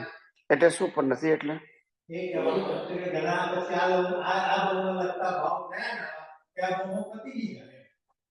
હા, આ ભાવના જે ભાવ હોય એ બધા 100% પતે, એટલા માટે જ એને ડિસ્ચાર્જ કહેવાય. ડિસ્ચાર્જમાં આપણી પાસે ચોઈસ ના હોય, એ પૂરા થવા માટે જ છે. આ ભાવના ભાવ એટલે ગયા અવતારનું બીજ, એ આ અવતારનું પરિણામ. એટલે પરિણામમાં કોઈ ફેરફાર ના થાય, કમ્પલસરી. અને પૂરા થાય કમ્પલસરી, ઓપ્શન પણ નથી. ડિસ્ચાર્જ નો મતલબ શું? It's your program. છેલ્લા શ્વાસ સુધી પ્રોગ્રામ નક્કી થઈ ગયો છે, અને એ પ્રમાણે પરિણામ આવવાનું છે. આપણું આ વિજ્ઞાન તો ભાવ ન થાય એના માટે છે. ભાવ થાય એની વ્યાખ્યા સમજવા માટે બરાબર છે કે નવા ભાવ કોને કહેવાય.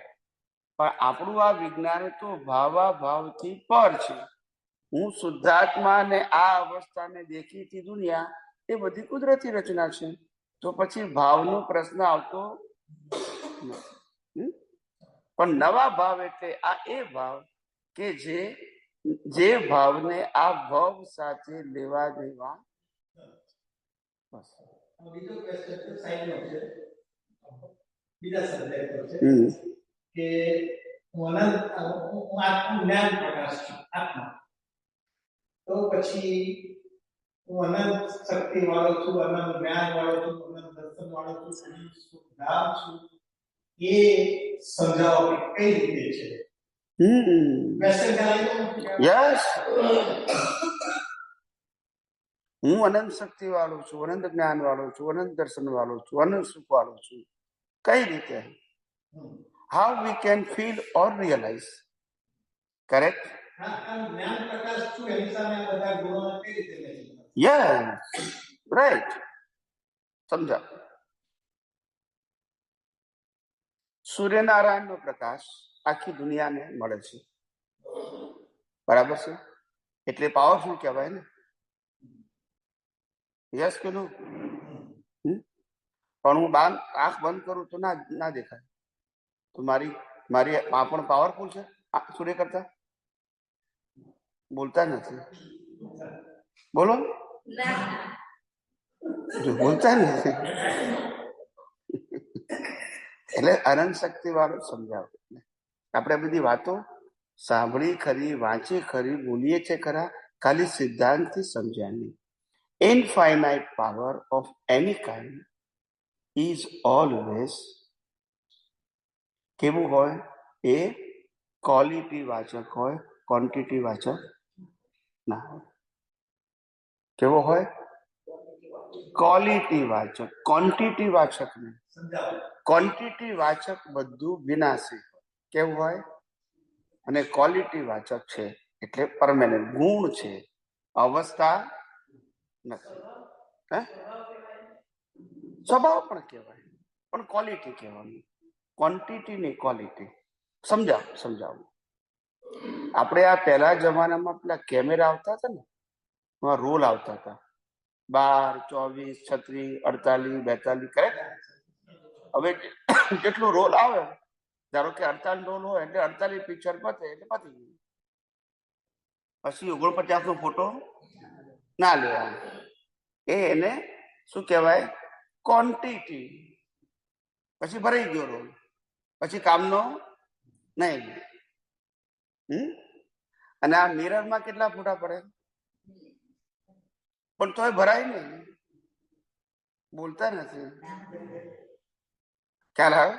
એને ક્વોલિટી કહેવાય, ક્વોન્ટિટી નહીં, ક્વોલિટી. એવું હવે આ ગુણો ઉપર પેલા શું દાખલો આપું ને એ તમને જલ્દી કેચઅપ થાય, પછી હું એકચ્યુઅલ દાખલો આપું. એવી રીતે હું અનંત જ્ઞાન વાળો છું એટલે આ વિનાશી જ્ઞાનો જે શબ્દ અને ક્રિયા રૂપે, નોલેજ રૂપે છે, એવા એક પણ પ્રકારના જ્ઞાન મને સ્પર્શતા નથી, અડતા નથી. એવું મારું અનંત જ્ઞાન છે. It is not quantity of your whole world જ્ઞાન. એ અનંત નહીં, એટલે બધું ક્વોલિટી. આ જ્ઞાનને ને આ જ્ઞાનને, શબ્દ જ્ઞાન, ક્રિયા જ્ઞાન, નોલેજ જ્ઞાનને લેવા દેવા જ નથી. એવો હું અનંત જ્ઞાન છું. મને અડે નહીં, સ્પર્શે નહીં, ખેંચે નહીં, એવો અનંત જ્ઞાન વાળો. હું અનંત શક્તિ એટલે કેવી શક્તિ? આ દુનિયાની એક પણ વિનાશી શક્તિ મને સ્પર્શે નહીં, હલાવે નહીં, ખેંચે નહીં, એવો અનંત શક્તિ વાળો. It is a quality, not quantity. અનંત દર્શન એટલે શું? આ દુનિયાના એકે દ્રશ્યો મને આકર્ષે, ખેંચે, ખ્યાલ આવે ને, એની વેલ્યુ ના થાય, એવો હું અનંત દર્શન વાળો છું એમ. એટલે ક્વોલિટી વાચક છે, ક્વોન્ટિટી વાચક નથી. 4 ગુણો, અને 4 ગુણો જ્યાં સુધી બોડી છે ત્યાં સુધી છે. આત્માને આ 4 ગુણની જરૂર નથી. જ્યાં સુધી બોડી છે ત્યાં સુધી પુરુષાર્થ છે, ત્યાં સુધી જરૂર છે. સમજાય છે? પછી સિદ્ધ ક્ષેત્રમાં એની જરૂર નથી. ટેમ્પરરી નથી તો પરમેનન્ટ ની ક્યાં જરૂર છે? અનંત સુખ એટલે the infinite happiness is my nature. I have nothing interest of temporary happiness, whatever it is. We feel through the 5 senses. We feel through the money and material. We through the persons. But my infinite happiness is beyond. It is a quality, not quantity. આ બધા સુખો કમ and go છે, આવે અને મારું સુખ તો permanent છે.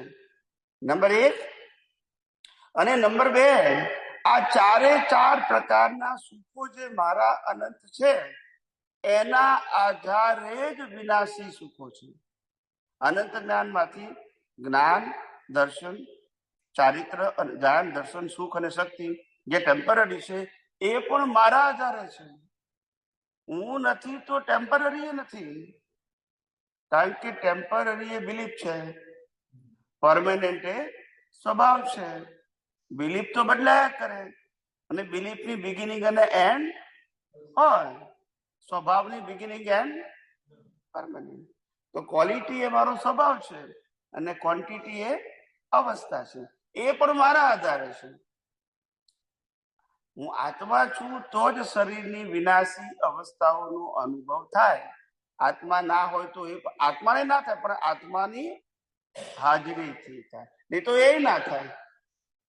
આ બંગલા, મોટર, ગાડીનો અનુભવ ક્યારે થાય? આત્મા ના હોય તો થાય? ના થાય. એટલે વિનાશી વસ્તુનો અનુભવ પણ એની હાજરી છે, પણ એને નથી. ક્લિયર?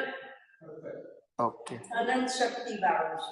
એવું કન્ફ્યુઝ થઈ ગઈ છું. અનંત શક્તિ વાળો છું. અનંત શક્તિ એટલે આ દુનિયાની તમામ વિનાશી શક્તિઓ છે. એ સ્પર્શે નહીં, ખેંચે નહીં, હલાવે નહીં, આકર્ષે નહીં, એવો હું અનંત શક્તિ વાળો છું. આઈ એમ નોટ ટોટલ શક્તિ. આ દુનિયાની તમામ શક્તિઓનો હું સમૂહ નથી. આ વિનાશી શક્તિઓ આકર્ષે, ખેંચે નહીં, મને હલાઈ શકે નહીં, એવો અનંત શક્તિ વાળો. This my quality, not quantity. Quantity એટલે કમ એન્ડ ગો, ક્વોલિટી એટલે પરમેનન્ટ. અને અનંત દર્શન. આ બધા દ્રશ્યો અનેક છે, એની સામે હું નથી દર્શન કરું. મારું દર્શન સ્થિર છે.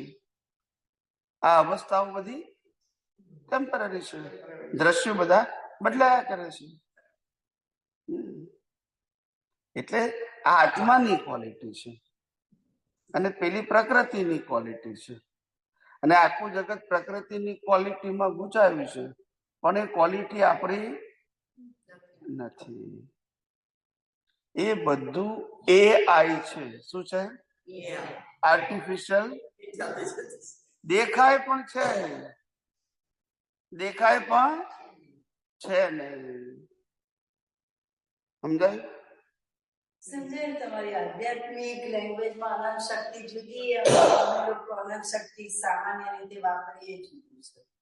Meaning. આ શિયાળુ પાક ખાવાથી ના આવે અનંત શક્તિ. એટલે quality. દુનિયાની બધી શક્તિઓ ક્વોન્ટિટી છે. જે 5 સેન્સીસ થી રિયલાઇઝ કરીએ છીએ બધી ક્વોન્ટિટી છે. અને આત્માની શક્તિ ક્વોલિટી છે. અને ક્વોલિટી વાળો ભાગ પરમેનન્ટ હોય, ક્વોન્ટિટી તો ટેમ્પરરી હોય, આવે અને વધે અને ઘટે.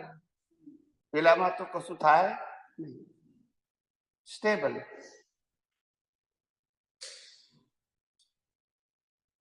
સમજાય? સમજાય? આવો આન્સર કોઈ જગ્યાએ હોય ને. એટલે 2 વાર સાંભળવું પડ્યું. સ્વામીજી, એક કુમારનો ક્વેશ્ચન છે, એટલે પોતાના એ મને પૂછે કે સ્વપ્નનો સાયન્સ શું છે? તો મને નથી ખબર સ્વામીજી. કહું, આ દુનિયામાં પ્રત્યેક મનુષ્ય 3 પ્રકારની કેટેગરીના કર્મ બાંધે છે. 3 ટાઈપ ઓફ કેટેગરીઝ ઓફ કર્મ. પહેલા બાંધે છે કર્મ માતાના ગર્ભમાં, બીજા બાંધે છે કર્મ ઉઘાડી આંખે, અને ત્રીજા બાંધે છે બંધ આંખે.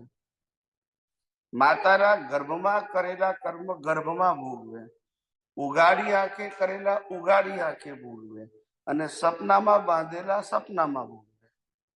સપનું એ કર્મ છે, એ કર્મ ફળ છે, એ રેન્ડમ નથી. હા, બધું ગયા જન્મનું જ.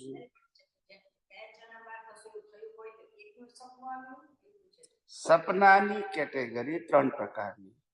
પાછલા અવતારનો રેફરન્સ હોય, ભવિષ્યમાં થવાનું હોય એનોય રેફરન્સ હોઈ શકે, ને આખી દિવસની દિનચર્યાનો પણ રેફરન્સ હોય. ચાલે 3 માંથી ગમે તે એક હોય. ક્યાં તો પાછલા અવતારનો રેફરન્સ હોય, ક્યાં તો ભવિષ્યમાં થવાનું જ છે પણ એનો રેફરન્સ અત્યારે દેખાય, અને ક્યાં તો આખી દિવસ જે દિનચર્યા ચાલતી હોય એ રાતે સપનામાં આવે પાછી. એ નિમિત્તે It is there for past, present, and future. એમને કે it's just a thing. નહીં બધું પાસ્ટનું જ છે. બધું કેટેગરી કીધી, બધું ગયા અવતારનું જ છે. ગયા અવતારને રેફરન્સ આવે તે ગયા અવતારનું, આ અવતારમાં ભવિષ્યનું આવે તે છે તો ગયા જ અવતારનું, ને આ અવતારનું આખી દિનચર્યાનું પરિણામ છે એ પણ ગયા અવતારનું જ છે.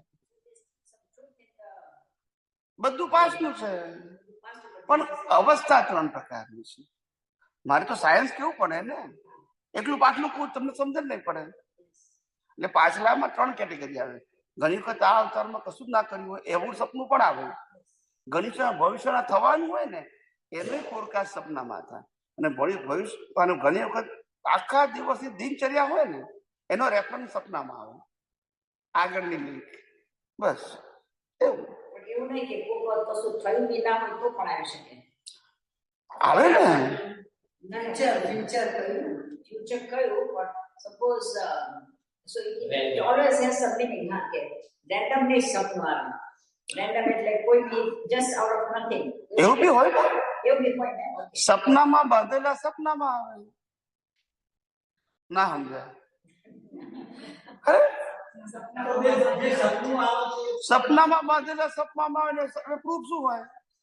ગયા અવતારમાં સપનામાં બાંધ્યા હતા એનો ફોટો પડે તો આ અવતારમાં શેમાં આવે એનો ફોટો પડે? હવે રેફરન્સ કેમનું મેળવશું? તારે તમે પાસ્ટનું કયું માની ગયા કે તમે વર્તમાનનું કયું માની ગયા, ફ્યુચરનું થવાનું તો તમારું સર્કલ કેવી રીતના આવવાનું? ફ્યુચર એટલે આવતાનું રિઝલ્ટ જ ને. પણ તમે કેમ આમ કરો છો? આ જ અવતારમાં જે લાઈફ બાકી છે એના રેફરન્સ નું સપનું હોય છે તો ડિસ્ચાર્જ જ. હું નેક્સ્ટ બર્થ ની વાત નથી કરતો.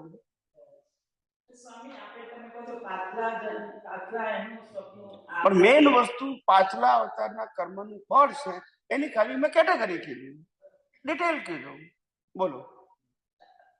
છો કે પાછલા સ્વપ્નનું આજે સ્વપ્ન છે તો પછી આજે આજના સ્વપ્નમાં આજના મનુષ્ય કેમ આવે છે? હા, એમ કે છે સપનામાં આજના મનુષ્ય કેમ આવે છે?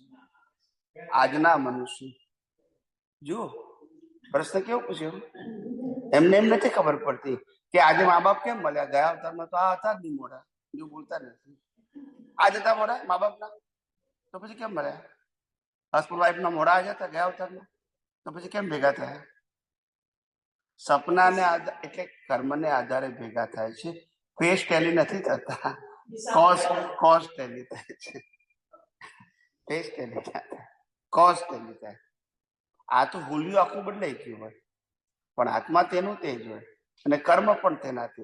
ખાલી બહારના સંજોગ તો કુદરત આપે ને, એટલે એ તો આપણા છે નહીં ને. શરીર આપણું છે જ નહીં ને. એટલે શરીર કુદરતે. આજે તમે એક સામાન્ય વસ્તુ સમજો, તમે અહીંથી નરગતિમાં જાઓ તો બોડી કોણ આપે? તો પછી હવે ત્યાં બધા સંજોગો ત્યાં આપણા સગાવાલા રહે છે ત્યાં આગળ, તમે ત્યાંના હિસાબે એટલે ત્યાં એવા સંજોગો જ કુદરત આપે ત્યાં તમારે પાપ જ ભોગવવાનું છે. એવું દેવલોકમાં સગાવાલા નથી, પણ ત્યાં પુણ્ય ભોગવવાનું છે. ખાલી મનુષ્ય ભાવમાં અને પ્રાણી ભાવમાં કેટલાક કનેક્શન હોઈ શકે પાછલા ભાવમાં. ખ્યાલ? દેવલોક નરકલોકમાં પાછલા ભાવનું કનેક્શન વ્યક્તિ સાથે ના હોય. એટલે દેવલોક ને મનુષ્ય લોકના જે કર્મ છે એમાં આવું બોડી ના હોય. હવે ખ્યાલ આવી ગયું? દેવલોકમાં વેક્સનું બોડી હોય અને નરક લોકમાં મર્ક્યુરીની હોય. ખ્યાલ? આપણા જેવું આવું બોડી, હવા, પાણી, ખોરાક લેવાનું, બાળપણ, યુવાની, ઘડપણ, ફેમિલી લાઈફ, આવું તેવું કશું જ ના હોય. Only suffering of good and bad, top level. હા, વેક્સ ટ્રાન્સફરન્ટ. એટલે દેવોને પડછાયો ના હોય, તો ફોકસ નાખો તો આર પાર નીકળી જાય. એવું ટ્રાન્સપરન્ટ બોડી. આપણા જેવું ના હોય, હડકા વડકા બધું ના હોય. આકાર આવો હોય પણ બોડી અંદર ખોખું હોય, વેક્સ હોય. એટલે અને દેવો જમીનથી અડધર ચાલે, કારણ કે વાતાવરણ શું છે, વેક્સ હલકું હોય. એવું પેલા લોકોને મર્ક્યુરીની બોડી હોય, લાખ ટુકડા કરી નાખો તો ભેગું થઈ જાય, મરે નહીં. એટલે આ બધી કેટેગરી છે. આયુષ્ય કર્મ કેવું હોય છે? હે આયુષ્ય કર્મ કેવું હોય છે? ક્યાં? દેવોનું કે બહુ લાંબુ. દેવોનું ખરું, નરગતિનું ખરું. 10,000 થી શરૂઆત થાય તો 10 લાખ સુધી હોય. એટલું બધું પુણ્ય વાળું. એકવાર જઈને આવીએ ત્યારે ખબર પડે.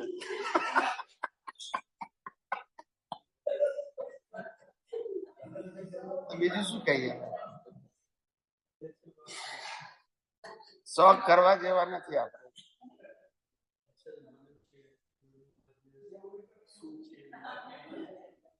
ના પણ સપના જે છે ને, સપના જે આવે છે એની પાછળ આમ તો સપનામાં પછી આપણા ધાર્મિક દ્રષ્ટિએ ઘણા બધા પ્રકારો છે કે કયા સપનાનું શું ફળાદેશ છે એ પણ હોય છે, પણ આપણે બધા ડિટેલમાં નથી જતા. It's a books knowledge. Okay, books નોલેજમાં ડિટેલ છે બધી. જૈન ધર્મમાં બહુ ડિટેલ છે. કયા સપનાનું કયું ફળ આવે, કેટલા વાગે સપનું આવે તો રિઝલ્ટ આવે, કેટલા વાગે આવે તો ના આવે, કયા પ્રકારનું સપનું તમને હિતકારી છે, બધું આવે. પણ આપણે બધા પડવાની આપણે શું, આપણે સોશિયલ કે રિલેટિવ બેનિફિટની વાત નથી કરવી, માટે આપણા એ સબ્જેક્ટ પણ નું ડિટેલ છે, પણ આપણો વિષય નથી. એટલા માટે શું બસ આપણે આ જીવીએ છીએ એ સપનું છે ને. પછી પેલા સપનાની ક્યાં વાત રહે? આ સપનું છે ને. રોજ એક દિવસ એક્સપાયર થાય છે. યસ કે નો? તો સપનામાં પાછું આવે એમ અહીંયા પાછું આવતું નથી. જે ગયું એ ગયું.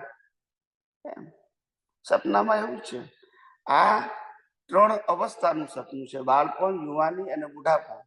ને પેલું 8 કલાકનું સપનું છે. સપનું જ છે બધું. ખ્યાલ આવે? સપનું એટલે શું? ના ટકે એનું નામ સપનું. શું કીધું? ના ટકે એનું નામ સપનું, અને ના ટકે એનું નામ નાટક. બસ, ટકે નહીં, પૂરું થાય. નાટક. આ અવતારમાં નાટક કરો, મા બાપા, ભાઈ બહેન, પતિ પત્ની, આ બાળકો, આ સગાવાલા. બીજા અવતાર બીજું નાટક પાછું. બોલતો નાટક જ કર્યા કરવું. કઈ સાચું આ મોંથી સાચું લાગે છે. શેનાથી છે? નાટક છે. નાટક ક્યારે? અને ફિક્સ ડ્રામા છે. કેવો છે? તમારે શું વિચારવાનું, શું બોલવાનું, શું કરવાનું ફિક્સ જ છે. ખ્યાલ આવ્યો? એટલે તમે ગમે એટલા પાવરફુલ હોય તોય તમારે નાટક એ જ રીતે પૂરું કરવું પડે જે રીતે નાટક તૈયાર થયું છે. ખ્યાલ આવ્યો? નાટકમાં ચોઈસ ના હોય. રામ ભલે અટોકટા હોય ને રાવણ ભલે તમારે પાવરફુલ હોય, તમારું બોડી બિલ્ડર, તો એ રામથી જ રાવણ મરાય. બોલતા નથી. ભલે માર્યા પછી 3 દિવસ એને હોસ્પિટલ માં રહેવું પડે રામને, એનો વાંધો નહીં, પણ મારે તો રામ થઈ ગયો. કારણ કે નાટક કોને કહેવાય? એમાં ચોઈસ હોય. અને અમારે અમદાવાદમાં એકવાર એવું બન્યું હતું, વર્ષો પહેલાની વાત છે. રામાયણ ભજવાતું હતું ને, તે ભજવતા રામ ને રાવણ નું યુદ્ધ આવ્યું. તો રાવણે તો રામને જીવી નાખ્યા. પેલા એ પડદો પાડી દીધો. ખરેખર કહું છું, આ બનેલું પસંદ કહું છું. પેલા એ પડદો પાડી નાખ્યો. નાટક પૂરું થઈ ગયું. પછી પાછળ બધા જાણવા મળે કે આ કેમ આવું થઈ ગયું. કે છે અરે કે છે રામ મેનેજર છે, કે છે મને 3 નાટકના પૈસા નથી આપ્યા. કે બરોબર, આ નાટકમાં સાચું થઈ જાય.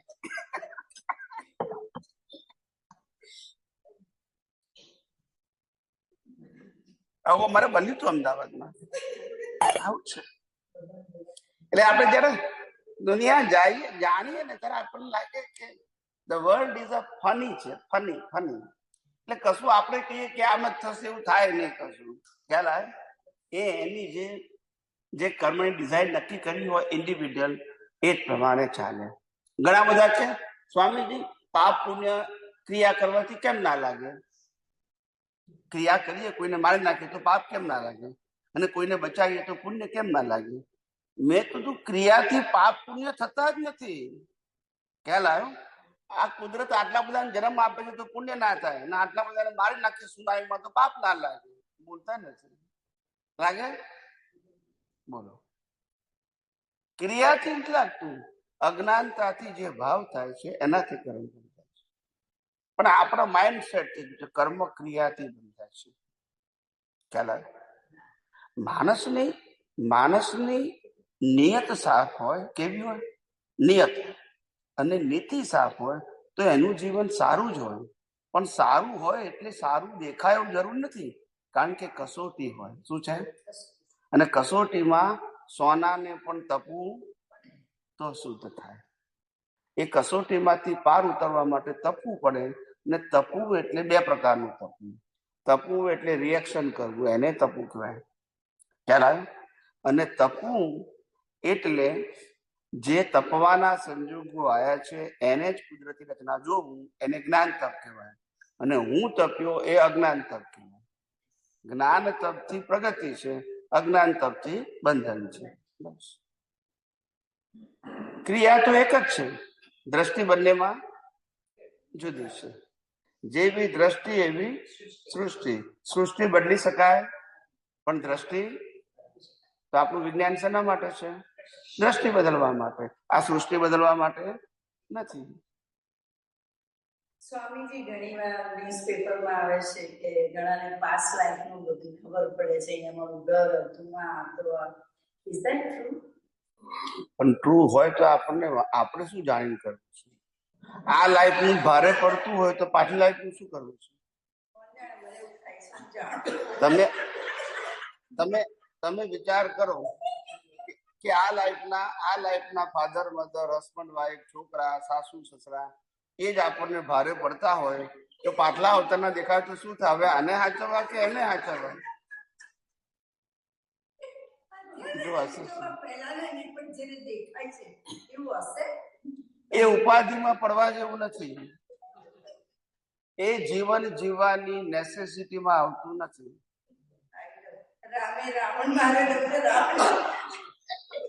તો બને એવું. આ કળિયુગમાં શું ના બને? આ કળિયુગમાં શું ના બને? બધું જ બને. ખ્યાલ આવે? એટલે કારણ કે આ કાળ જ એવું છે, બધું વિષમતા વાળો કાળ છે. અને વિષમતા વાળા કાળની અંદર સમાધિ જોઈતી હોય તો આ સાયન્સ સિવાય, આ યુનિવર્સલ ટ્રુથ લો ના સાયન્સ સિવાય બીજો કોઈ રસ્તો એવો નથી જે તમને પીસ આપે. અને પીસ આપે ઇનર પ્રોસ્પરસ અને ઇનર સેપરેશન, ઇનર કોન્ફિડન્સ. આ બધું સાયન્સ જ આપે. બહારના સંજોગો કોન્ફિડન્સ કે પીસ ના આપી શકે. એ અપ્સ એન્ડ ડાઉન્સ કરાવનારા છે. કેવા? ખ્યાલ આવે? એટલે બહારના સંજોગોમાં ઊંડા ઉતરવા જેવું આ અવતારના, તો ગયા અવતારની તો વાત જ ક્યાં છે? અમારા વિજ્ઞાનમાં તો અમે કહીએ છીએ કે ગઈકાલનું અને તે પહેલાના સમયનું ભૂલી જાઓ, કારણ કે તમે મરી ગયા છો. એ ભાગ જીવતો થવાનો યાદ કરીને શું કરવાનું? યસ કે નો? કેમ? હા, તો પછી ગયું એ ગયું.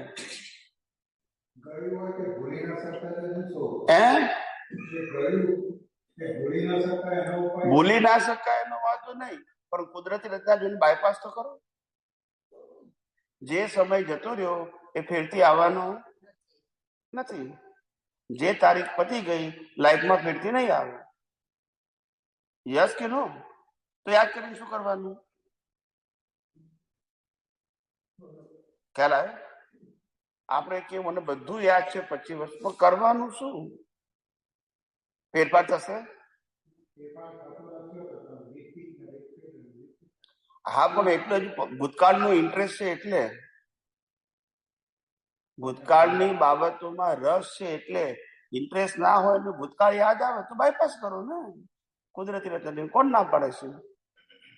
આપણે એ સમય માટે એક્સપાયર થઈ ગયા છે, એ જ્ઞાનની રિક્વાયરમેન્ટ નથી ને ફેરથી આવવાનો નથી. કુદરત શું કે છે? ધારો કે આજે કઈ તારીખ થઈ? આજે 29મી જુલાઈ 2025 છે. આપણે 28મી જુલાઈ 2025 અને પહેલાના સમય માટે એક્સપાયર થઈ ગયા. યસ કે નો? આયુષ્ય ખલાસ થઈ ગયું, શ્વાસે ખલાસ થઈ ગયા, ને ત્યાં સુધીના કર્મો પણ કુદરતે એના મસ્તરમાંથી કાઢી નાખ્યા. પણ માણસ મગજમાંથી કાઢતું નથી, એટલું હોશિયાર છે. તો પછી બહાર ખાય. બીજું આ નેસેસિટી નથી. શું છે? ભૂતકાળને યાદ રાખવું એ નેસેસિટી નથી, એ અજ્ઞાનના આધારે ઇન્ટરેસ્ટનો સબ્જેક્ટ છે. ભૂતકાળ યાદ આવે એ તમારી ભૂલ નથી, પણ તમને ઇન્ટરેસ્ટ કેમ પડે છે? એક્સપાયર થયેલી વસ્તુ છે, નો વેલ્યુ. આવ્યું તોય ભૂલી જાવ એને.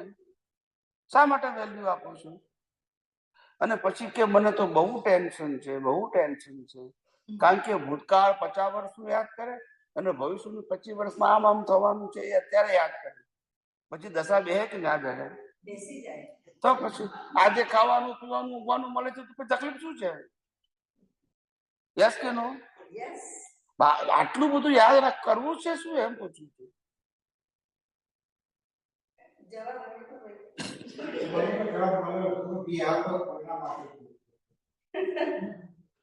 બોલો. Yes please. અત્યાર સુધી એવું સાંભળ્યું છે કે આપણે આપણી પાસે મા બાપ સિલેક્ટ કરવાનું કશું સિલેક્ટ કરવાનું નથી કરે. જન્મથી અત્યાર સુધી કશું સિલેક્ટ નથી કરશે. Okay, by law of nature. બુદ્ધિ થી કોઈ માને કે ના માને, મારું વિશે 9 દિવસ હું પ્રૂવ કરી આપું છું. હવે પૂછો. તો આપણી ઘેર આપણા સંતાન આવે, રાઈટ? એ આપણી એ આત્મા આપણી ઘરે કેવી રીતે આવે? હિસાબથી. જેમ આપણે મા બાપ ના ઘેર આવે એવી રીતે. તો એ કનેક્શન કેવી રીતે થાય? કર્મનું કનેક્શન.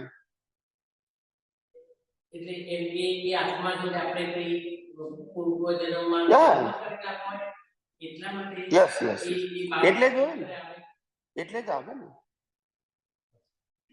હિસાબ વગર ભેગું કેમ નું થાય? હિસાબ વગર ચોરે ભેગો ના થાય. ખ્યાલ આવે? કશી વસ્તુ આ દુનિયામાં હિસાબ વગર ભેગી ના થાય. એટલે એ બાળકનો બી પાસે બી કંટ્રોલ નથી કે આપણી પાસે આવો, કે આપણા પાસે બી કંટ્રોલ નથી. બિલકુલ નહીં. પૂર્વજન્મમાં જે હિસાબ લઈને આવે એ પ્રમાણે થાય. એ પ્રમાણે આપણે બધા હિસાબ પૂરો કરવા આવ્યા છે, પણ પૂરો કરતી વખતે નવો બાંધીએ છે, એની ઉપાધિ છે. અને બાંધવાનું કારણ ક્રિયા નથી, અજ્ઞાનતા છે. આવે છે તે સ્વીકારી લો, દુનિયા આથમ છે. બસ જે આવે સ્વીકારી લો, કારણ કે એ જ આપણા કર્મનું ફળ છે. ફરિયાદ કરવાથી શું ફાયદો? ના એટલે ખાલી પૂછું છું. કર્મ જે મા બાપ સાથે આપ્યું છે એમ છોકરા સાથે આપ્યું છે કનેક્શન છે. આ બધા કનેક્શન થી તો આપણે ભેગા થયા છે. અહીંયા જેટલા આયા છે બધા કનેક્શન થી જ આયા છે. કનેક્શન વગર એક જ જગ્યાએ એક જ ટાઈમે એક જ હેતુથી ભેગા ના થાય. આ પ્લેન ક્રેશ થયું ને એમાં એક જ ટાઈમે એક જ પ્રકારના અમુક પ્રકારના વ્યક્તિઓ એક જ જગ્યાએ ભેગા થઈને એક જ જગ્યાએ મરી ગયા. એ પણ કનેક્શન છે કર્મ. ખ્યાલ આવે? સામૂહિક કર્મ કહેવાય. શું કહેવાય? અત્યારે આ કર્મ છે ને સામૂહિક કહેવાય. બહાર ગયા પછી ઇન્ડિવિડ્યુઅલ થઈ જાય. કેવું થઈ જાય? ઇન્ડિવિડ્યુઅલ. સામૂહિક એટલે એક જ પ્રકારની અવસ્થા વાળું અને એક જ પ્લેસ ઉપર અને એક જ હેતુથી ભેગા થયેલા, એને સામૂહિક કર્મ કહેવાય. આ કર્મના ફળ છે. જે આવવાના હોય આવે અને જે ના આવવાના હોય એ ના આવે. કેટલાક ના આવવાના હોય તો કોઈની હાથે આવી ગયા, અને કેટલાક આવવાના હોય તો પંચર પડે. એવું પ્લેન ક્રેશ થયું ઇન્ડિયામાં, સામૂહિક સામૂહિક કર્મ તે એમાં એક બચી ગયો. એક બચી ગયો, રાઈટ? કેવું એને કઈ પ્રયત્ન કર્યો એટલે બચી ગયો નથી, કુદરતી બચી ગયો. મોટી વોર થાય છે, સુનામી આવે છે, બધા સામૂહિક જ કર્મ, બધા કર્મના ખેલ છે. પહેલી વસ્તુ કે જન્મવું, જીવવું ને મરવું ને એનું જે આપણે ઇમ્પોર્ટન્સ આપીએ છીએ ને એ આધ્યાત્મ દ્રષ્ટિએ ચાઇલ્ડનેસ છે. શું છે? It's a normal process. It's a પણ આપણને વ્યક્તિ સાથે ફિલિંગ છે. કોઈ વ્યક્તિ મરે, કોઈ વ્યક્તિ દુઃખી થાય એ આપણે ઈચ્છા નથી, પણ જન્મવું અને મરવું એ તો કોમન વસ્તુ છે એઝ અ ક્રીચર્સ. યસ ઓર નો? એને અનસાયન્ટિફિક ના ગમે એમ કહું છું. ખ્યાલ આવે? કોઈ વ્યક્તિને આપણે દુઃખ આપવું એવું નથી કહેવા માંગતા આપણે, અને આપણે આપી શકતા પણ નથી આપણી મરજીથી. પણ જન્મે અને મરે એના માટે જે આટલું બધું ઇમ્પોર્ટન્ટ છે ને આપણા લાઈફમાં, આપણા માટે પણ, એ બધી ભ્રાંતિ છે. વિનાશી છે એનો અંત આવવાનો છે, અવિનાશીનો અંત નથી આવવાનો. અને જે અંત આવવાનું છે કુદરતનું છે. આજે માનો કે લાખ અવતાર પછી માનો. યસ કે નો? તો પછી સનાતન સત્ય તો એક દિવસ તમારે માનવું પડશે. એમને પૂછવું છે, પ્રશ્ન પૂછવો છે એમને? ઓકે. સમજ્યા? ફાળો ક્વેશ્ચન હતો ને એના ઉપર. ધેટ મીન્સ કે આપણું જે નિયરેસ્ટ ફેમિલી છે, ચિલ્ડ્રન, ગ્રેન્ડ ચિલ્ડ્રન, બધા એ બધા આપણે કયા જન્મના કર્મના છે એ બધા ભેગા હિસાબ જ છે. બધા હિસાબ છે. જન્મો જન્મ બધા હિસાબ જ છે. So you have in the similar people again and again. એમાંથી એ રિપીટ બી થાય, એ નાય થાય, એ બીજા ફોર્મમાં એ રિપીટ થાય, ફેમિલી મેમ્બર તરીકે અધર્સ તરીકે થાય, અધર્સ વાળા ફેમિલી મેમ્બર તરીકે આવે, બધું બદલાય.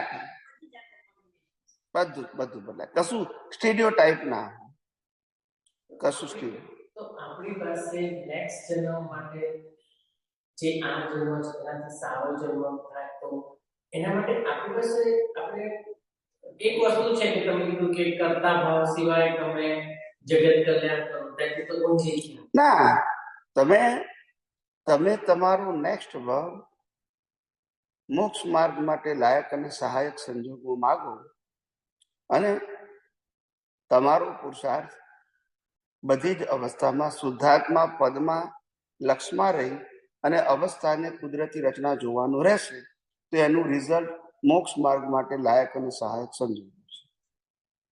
ખ્યાલ આવી ગયો? એમાં કશું માગવાને જો ને, these are qualification of your karma, the nature will give the result. That's it. એમાં ડિમાન્ડની જરૂર નથી. ખાલી માગણી કરવી હોય તો એટલી કરવી કે મને પ્રત્યેક અવતારે જ્યાં સુધી મોક્ષે ન જવું ત્યાં સુધી પ્રત્યેક અવતારે અનુભવી જ્ઞાની પુરુષ પ્રાપ્ત થવું, કે જ્યાંથી જ્યાં હોય ત્યાંથી પાછા આગળ વધે. બસ જ્યાં સુધી સંપૂર્ણ થયા નથી ત્યાં સુધી પ્રત્યેક અવતારમાં જોઈશે. નહીતર પાછા એક્ઝિટ લઈ લઈએ આપણે. એવું છે. આવું એટલે તો અવતારો થાય છે. અવતારો કેમ થાય છે? આપણને તીર્થંકરોનો જ્ઞાનીઓ બધા મળેલા જ છે, પછી એક્ઝિટ લઈ લીધી.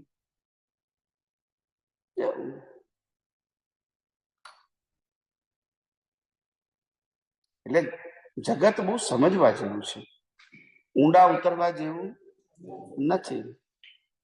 ખ્યાલ આવે? સમજવા જેવું છે, અને સમજીને સમાવા જેવું છે. સમજીને ડિમાન્ડ કરવા જેવી નથી.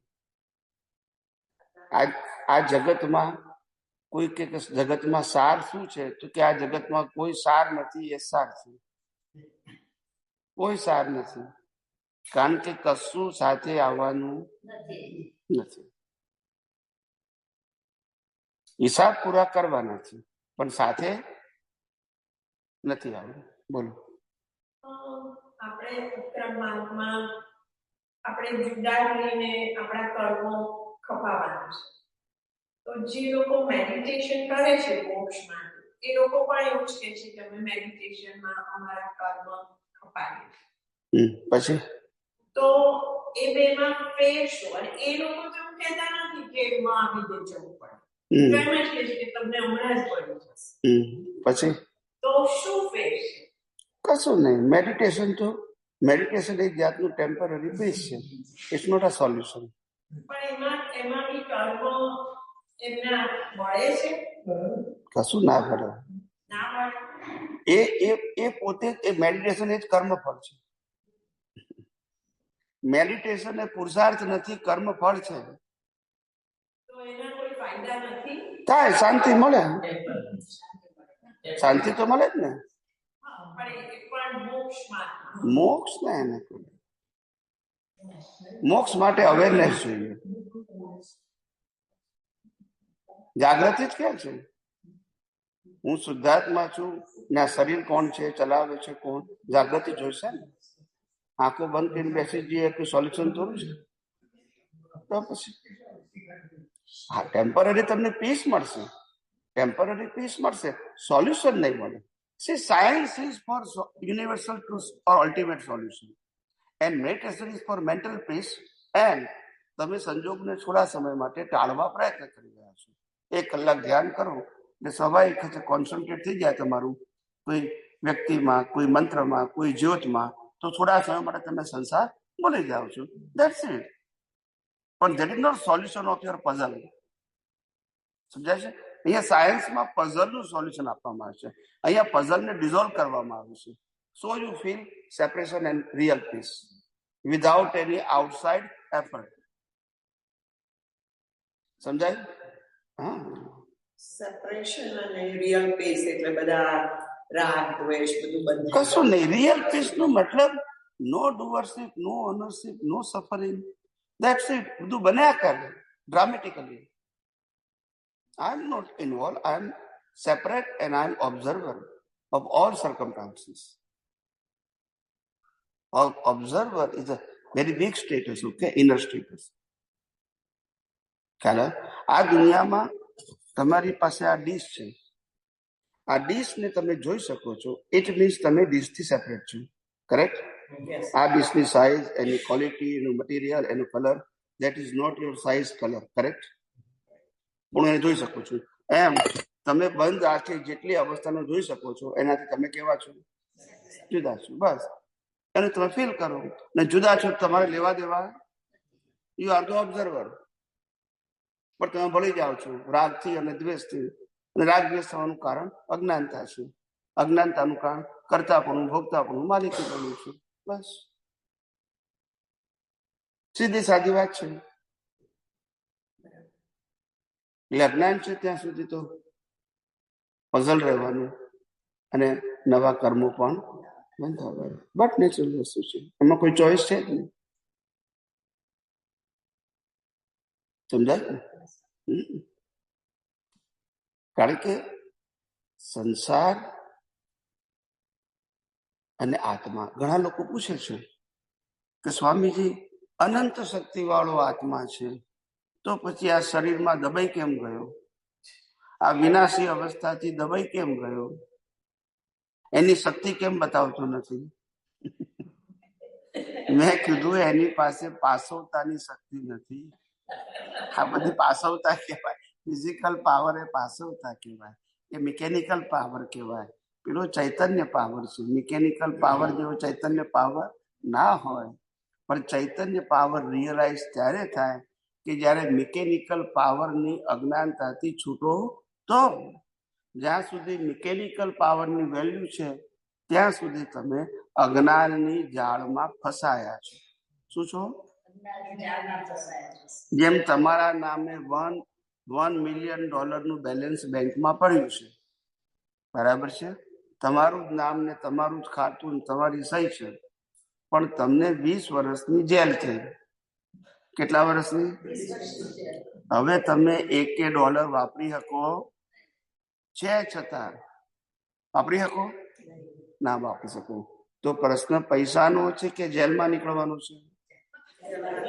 એમ અહીંયા અનંત શક્તિ વાળો આત્મા છે, પણ તમે અજ્ઞાનની માયાની જેલમાંથી તો નીકળો. તો અનંત શક્તિ વાળો તેની જગ્યાએ છે ને, પણ આ અજ્ઞાનની જેલમાં, આ માયાની જેલમાંથી તો બહાર નીકળો, પછી અનંત શક્તિનો અનુભવ થાય ને. એ તો એની જગ્યાએ જ છે ને, પણ તમે ફસાયા છો તો શું કરે કે માયાની જાળમાં ફસાયા છે. ના સમજાયું? માયાની જાળ એટલે આ દુનિયામાં કશું આપણું છે નહીં, રહેવાનું નથી અને હતું નહીં. કુદરતે આપણને દૂરદર્શન તરીકે આપેલું છે.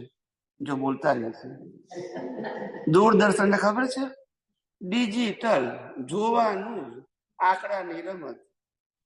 યસ કે નો?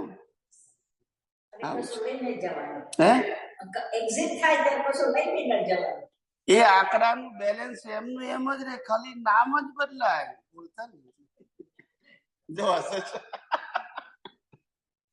આ તો બધું એઆઈ છે, આર્ટિફિશિયલ. માનવાનું તમારે જતું રે. તમે જાઓ પછી બીજા માને, એના પછી ત્રીજો માને. માનવાનું કોઈએ લઈ જવાનું નહીં. એને તો આર્ટિફિશિયલ કહેવાય. ખ્યાલ આવે? દેખાય છે છતાં છે નહીં. શું કીધું? છે નહીં. બોલો. ખ્યાલ આવે? દેખાય છે છતાં છે નહીં. અને આ છે તો દેખાતો નથી, દેખાતો નથી. એટલે દુનિયા પઝલમાં છે. શું છે? જે દેખાય છે તે છે નહીં, અને છે દેખાતો નથી. એનું કારણ શું હશે? હે? હા, અજ્ઞાન. અજ્ઞાન માન્યતાઓ. કઈ માન્યતાઓ? જે નથી એ દેખાય છે, કારણ કે અજ્ઞાનથી આપણે માનીએ કે આ હું છું. હવે આપણે આ વિજ્ઞાન દ્રષ્ટિથી આ બધું જ કુદરતનું છે એવું 100% માનવું પડશે. ત્યાગ કરવાની જરૂર નથી, પણ માનવું પડશે. Willingly, not dramatically. ખરેખર મારું નથી. ખ્યાલ આવે?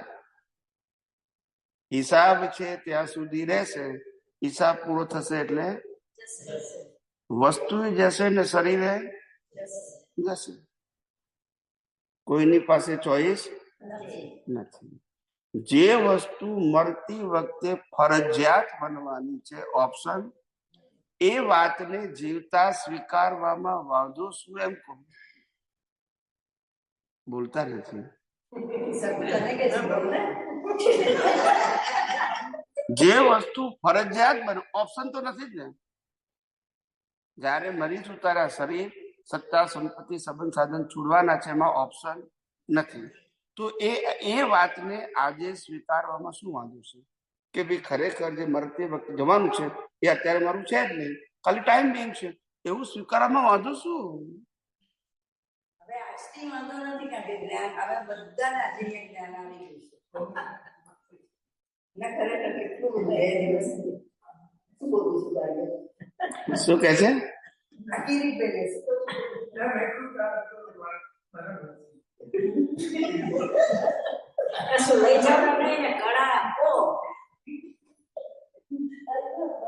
અમારા દાદા ભગવાન પર જ્ઞાન આપ્યું ને, તો દાદા કે કોઈ પણ સંજોગો બહુ હેરાન કરે ને આપણે, ને આમ છૂટા ના રહેવાય, તો કે નોય મારું. એક ભાઈ એના વાઈફ ને કીધું નોય મારી, તો ઝઘડો થઈ ગયો. દાદા કે વ્યક્તિને ના કહેવાય, વસ્તુ આ કઈ નું વાક્ય કઈ લગાવી. દાદા કે વ્યક્તિ માટે નોય મારી સમજવાનું, બોલવાનું નહીં. વસ્તુ માટે બોલાય, કારણ કે ક્લેમ ના કરે. ભય નહીં, મોહ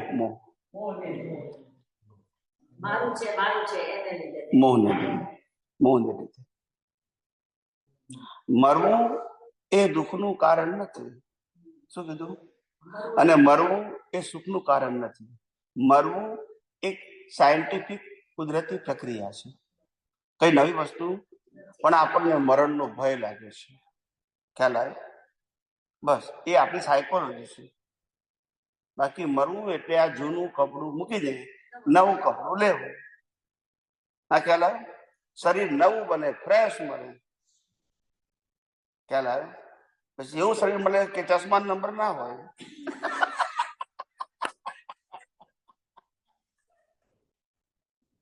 વાળ કાળા બમ્બર જેવા જ હોય,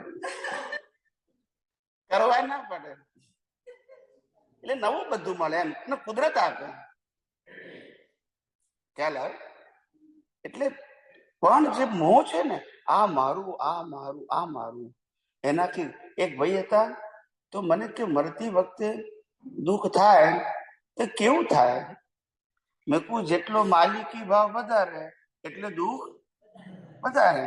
કોઈ કે ભાઈ હું 50 મિલિયન નો માલિક છું તો દુઃખ કેટલું થાય? 50 મિલિયન નું. કોઈ કે મારી પાસે 5 મિલિયન છે, દુઃખ કેટલું થાય? કોઈ કે મારી પાસે 5 લાખ છે તો કેટલું થાય? કોઈ કે મારી પાસે 10 લાખ રૂપિયાનું બેંક નું દેવું છે તો કશું ના થાય. આવું છે. જેટલી માલિકી એટલી વધારે ઉપાધિ. કારણ કે જેટલી માલિકી એ છોડતી વખતે એટલું લાગે ને, જેટલી ઓનરશિપ કરી છે એ ઓનરશિપ જયારે બ્રેક થાય ત્યારે ઇફેક્ટ તો થાય જ નહીં. એટલે વસ્તુથી ઇફેક્ટ થતી નથી, માલિકી ભાવથી થાય છે.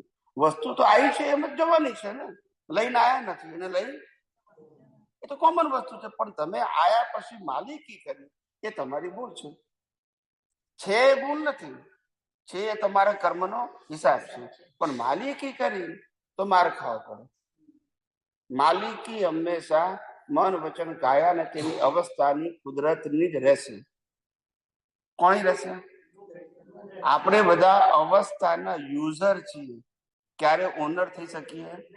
પણ ઓનર થઈ જઈએ છીએ એટલે માર ખાવો પડે છે. માલિક થઈએ તો માર તો ખાવો પડે ને.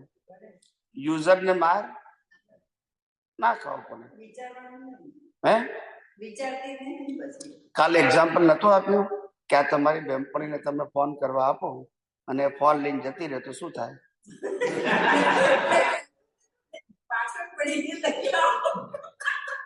કેમ? કારણ કે તમે માલિક છો. તો પછી ખ્યાલ આવ્યો? અને એ યુઝર હતા પણ માલિક થઈ ગયા તો માર ના ખાવો પડે. એમાં મન વચન કાયા કોના છે? કુદરતના છે. આ સત્તા સંપત્તિ સંબંધ કોણ? કુદરતના છે. તમે યુઝર છો પછી માલિકી કરો તો માર ના ખાવો પડે છે. એટલે માર નથી ખાતા, ઉપયોગ કરો છો એટલે માર નથી ખાતા, માલિકી કરો છો એટલે માર. હવે ખ્યાલ આવ્યો? માલિકીથી માર મળે છે, વસ્તુથી માર નથી મળતું.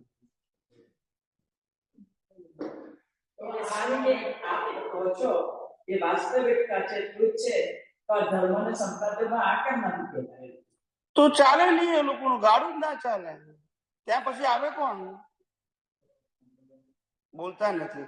આ રામકૃષ્ણ મહાવીરના મંદિરો બંધ થઈ જાય, સનાતન સત્ય સમજે તો પછી સંપ્રદાયમાં કોણ આવે? ના સમજાય.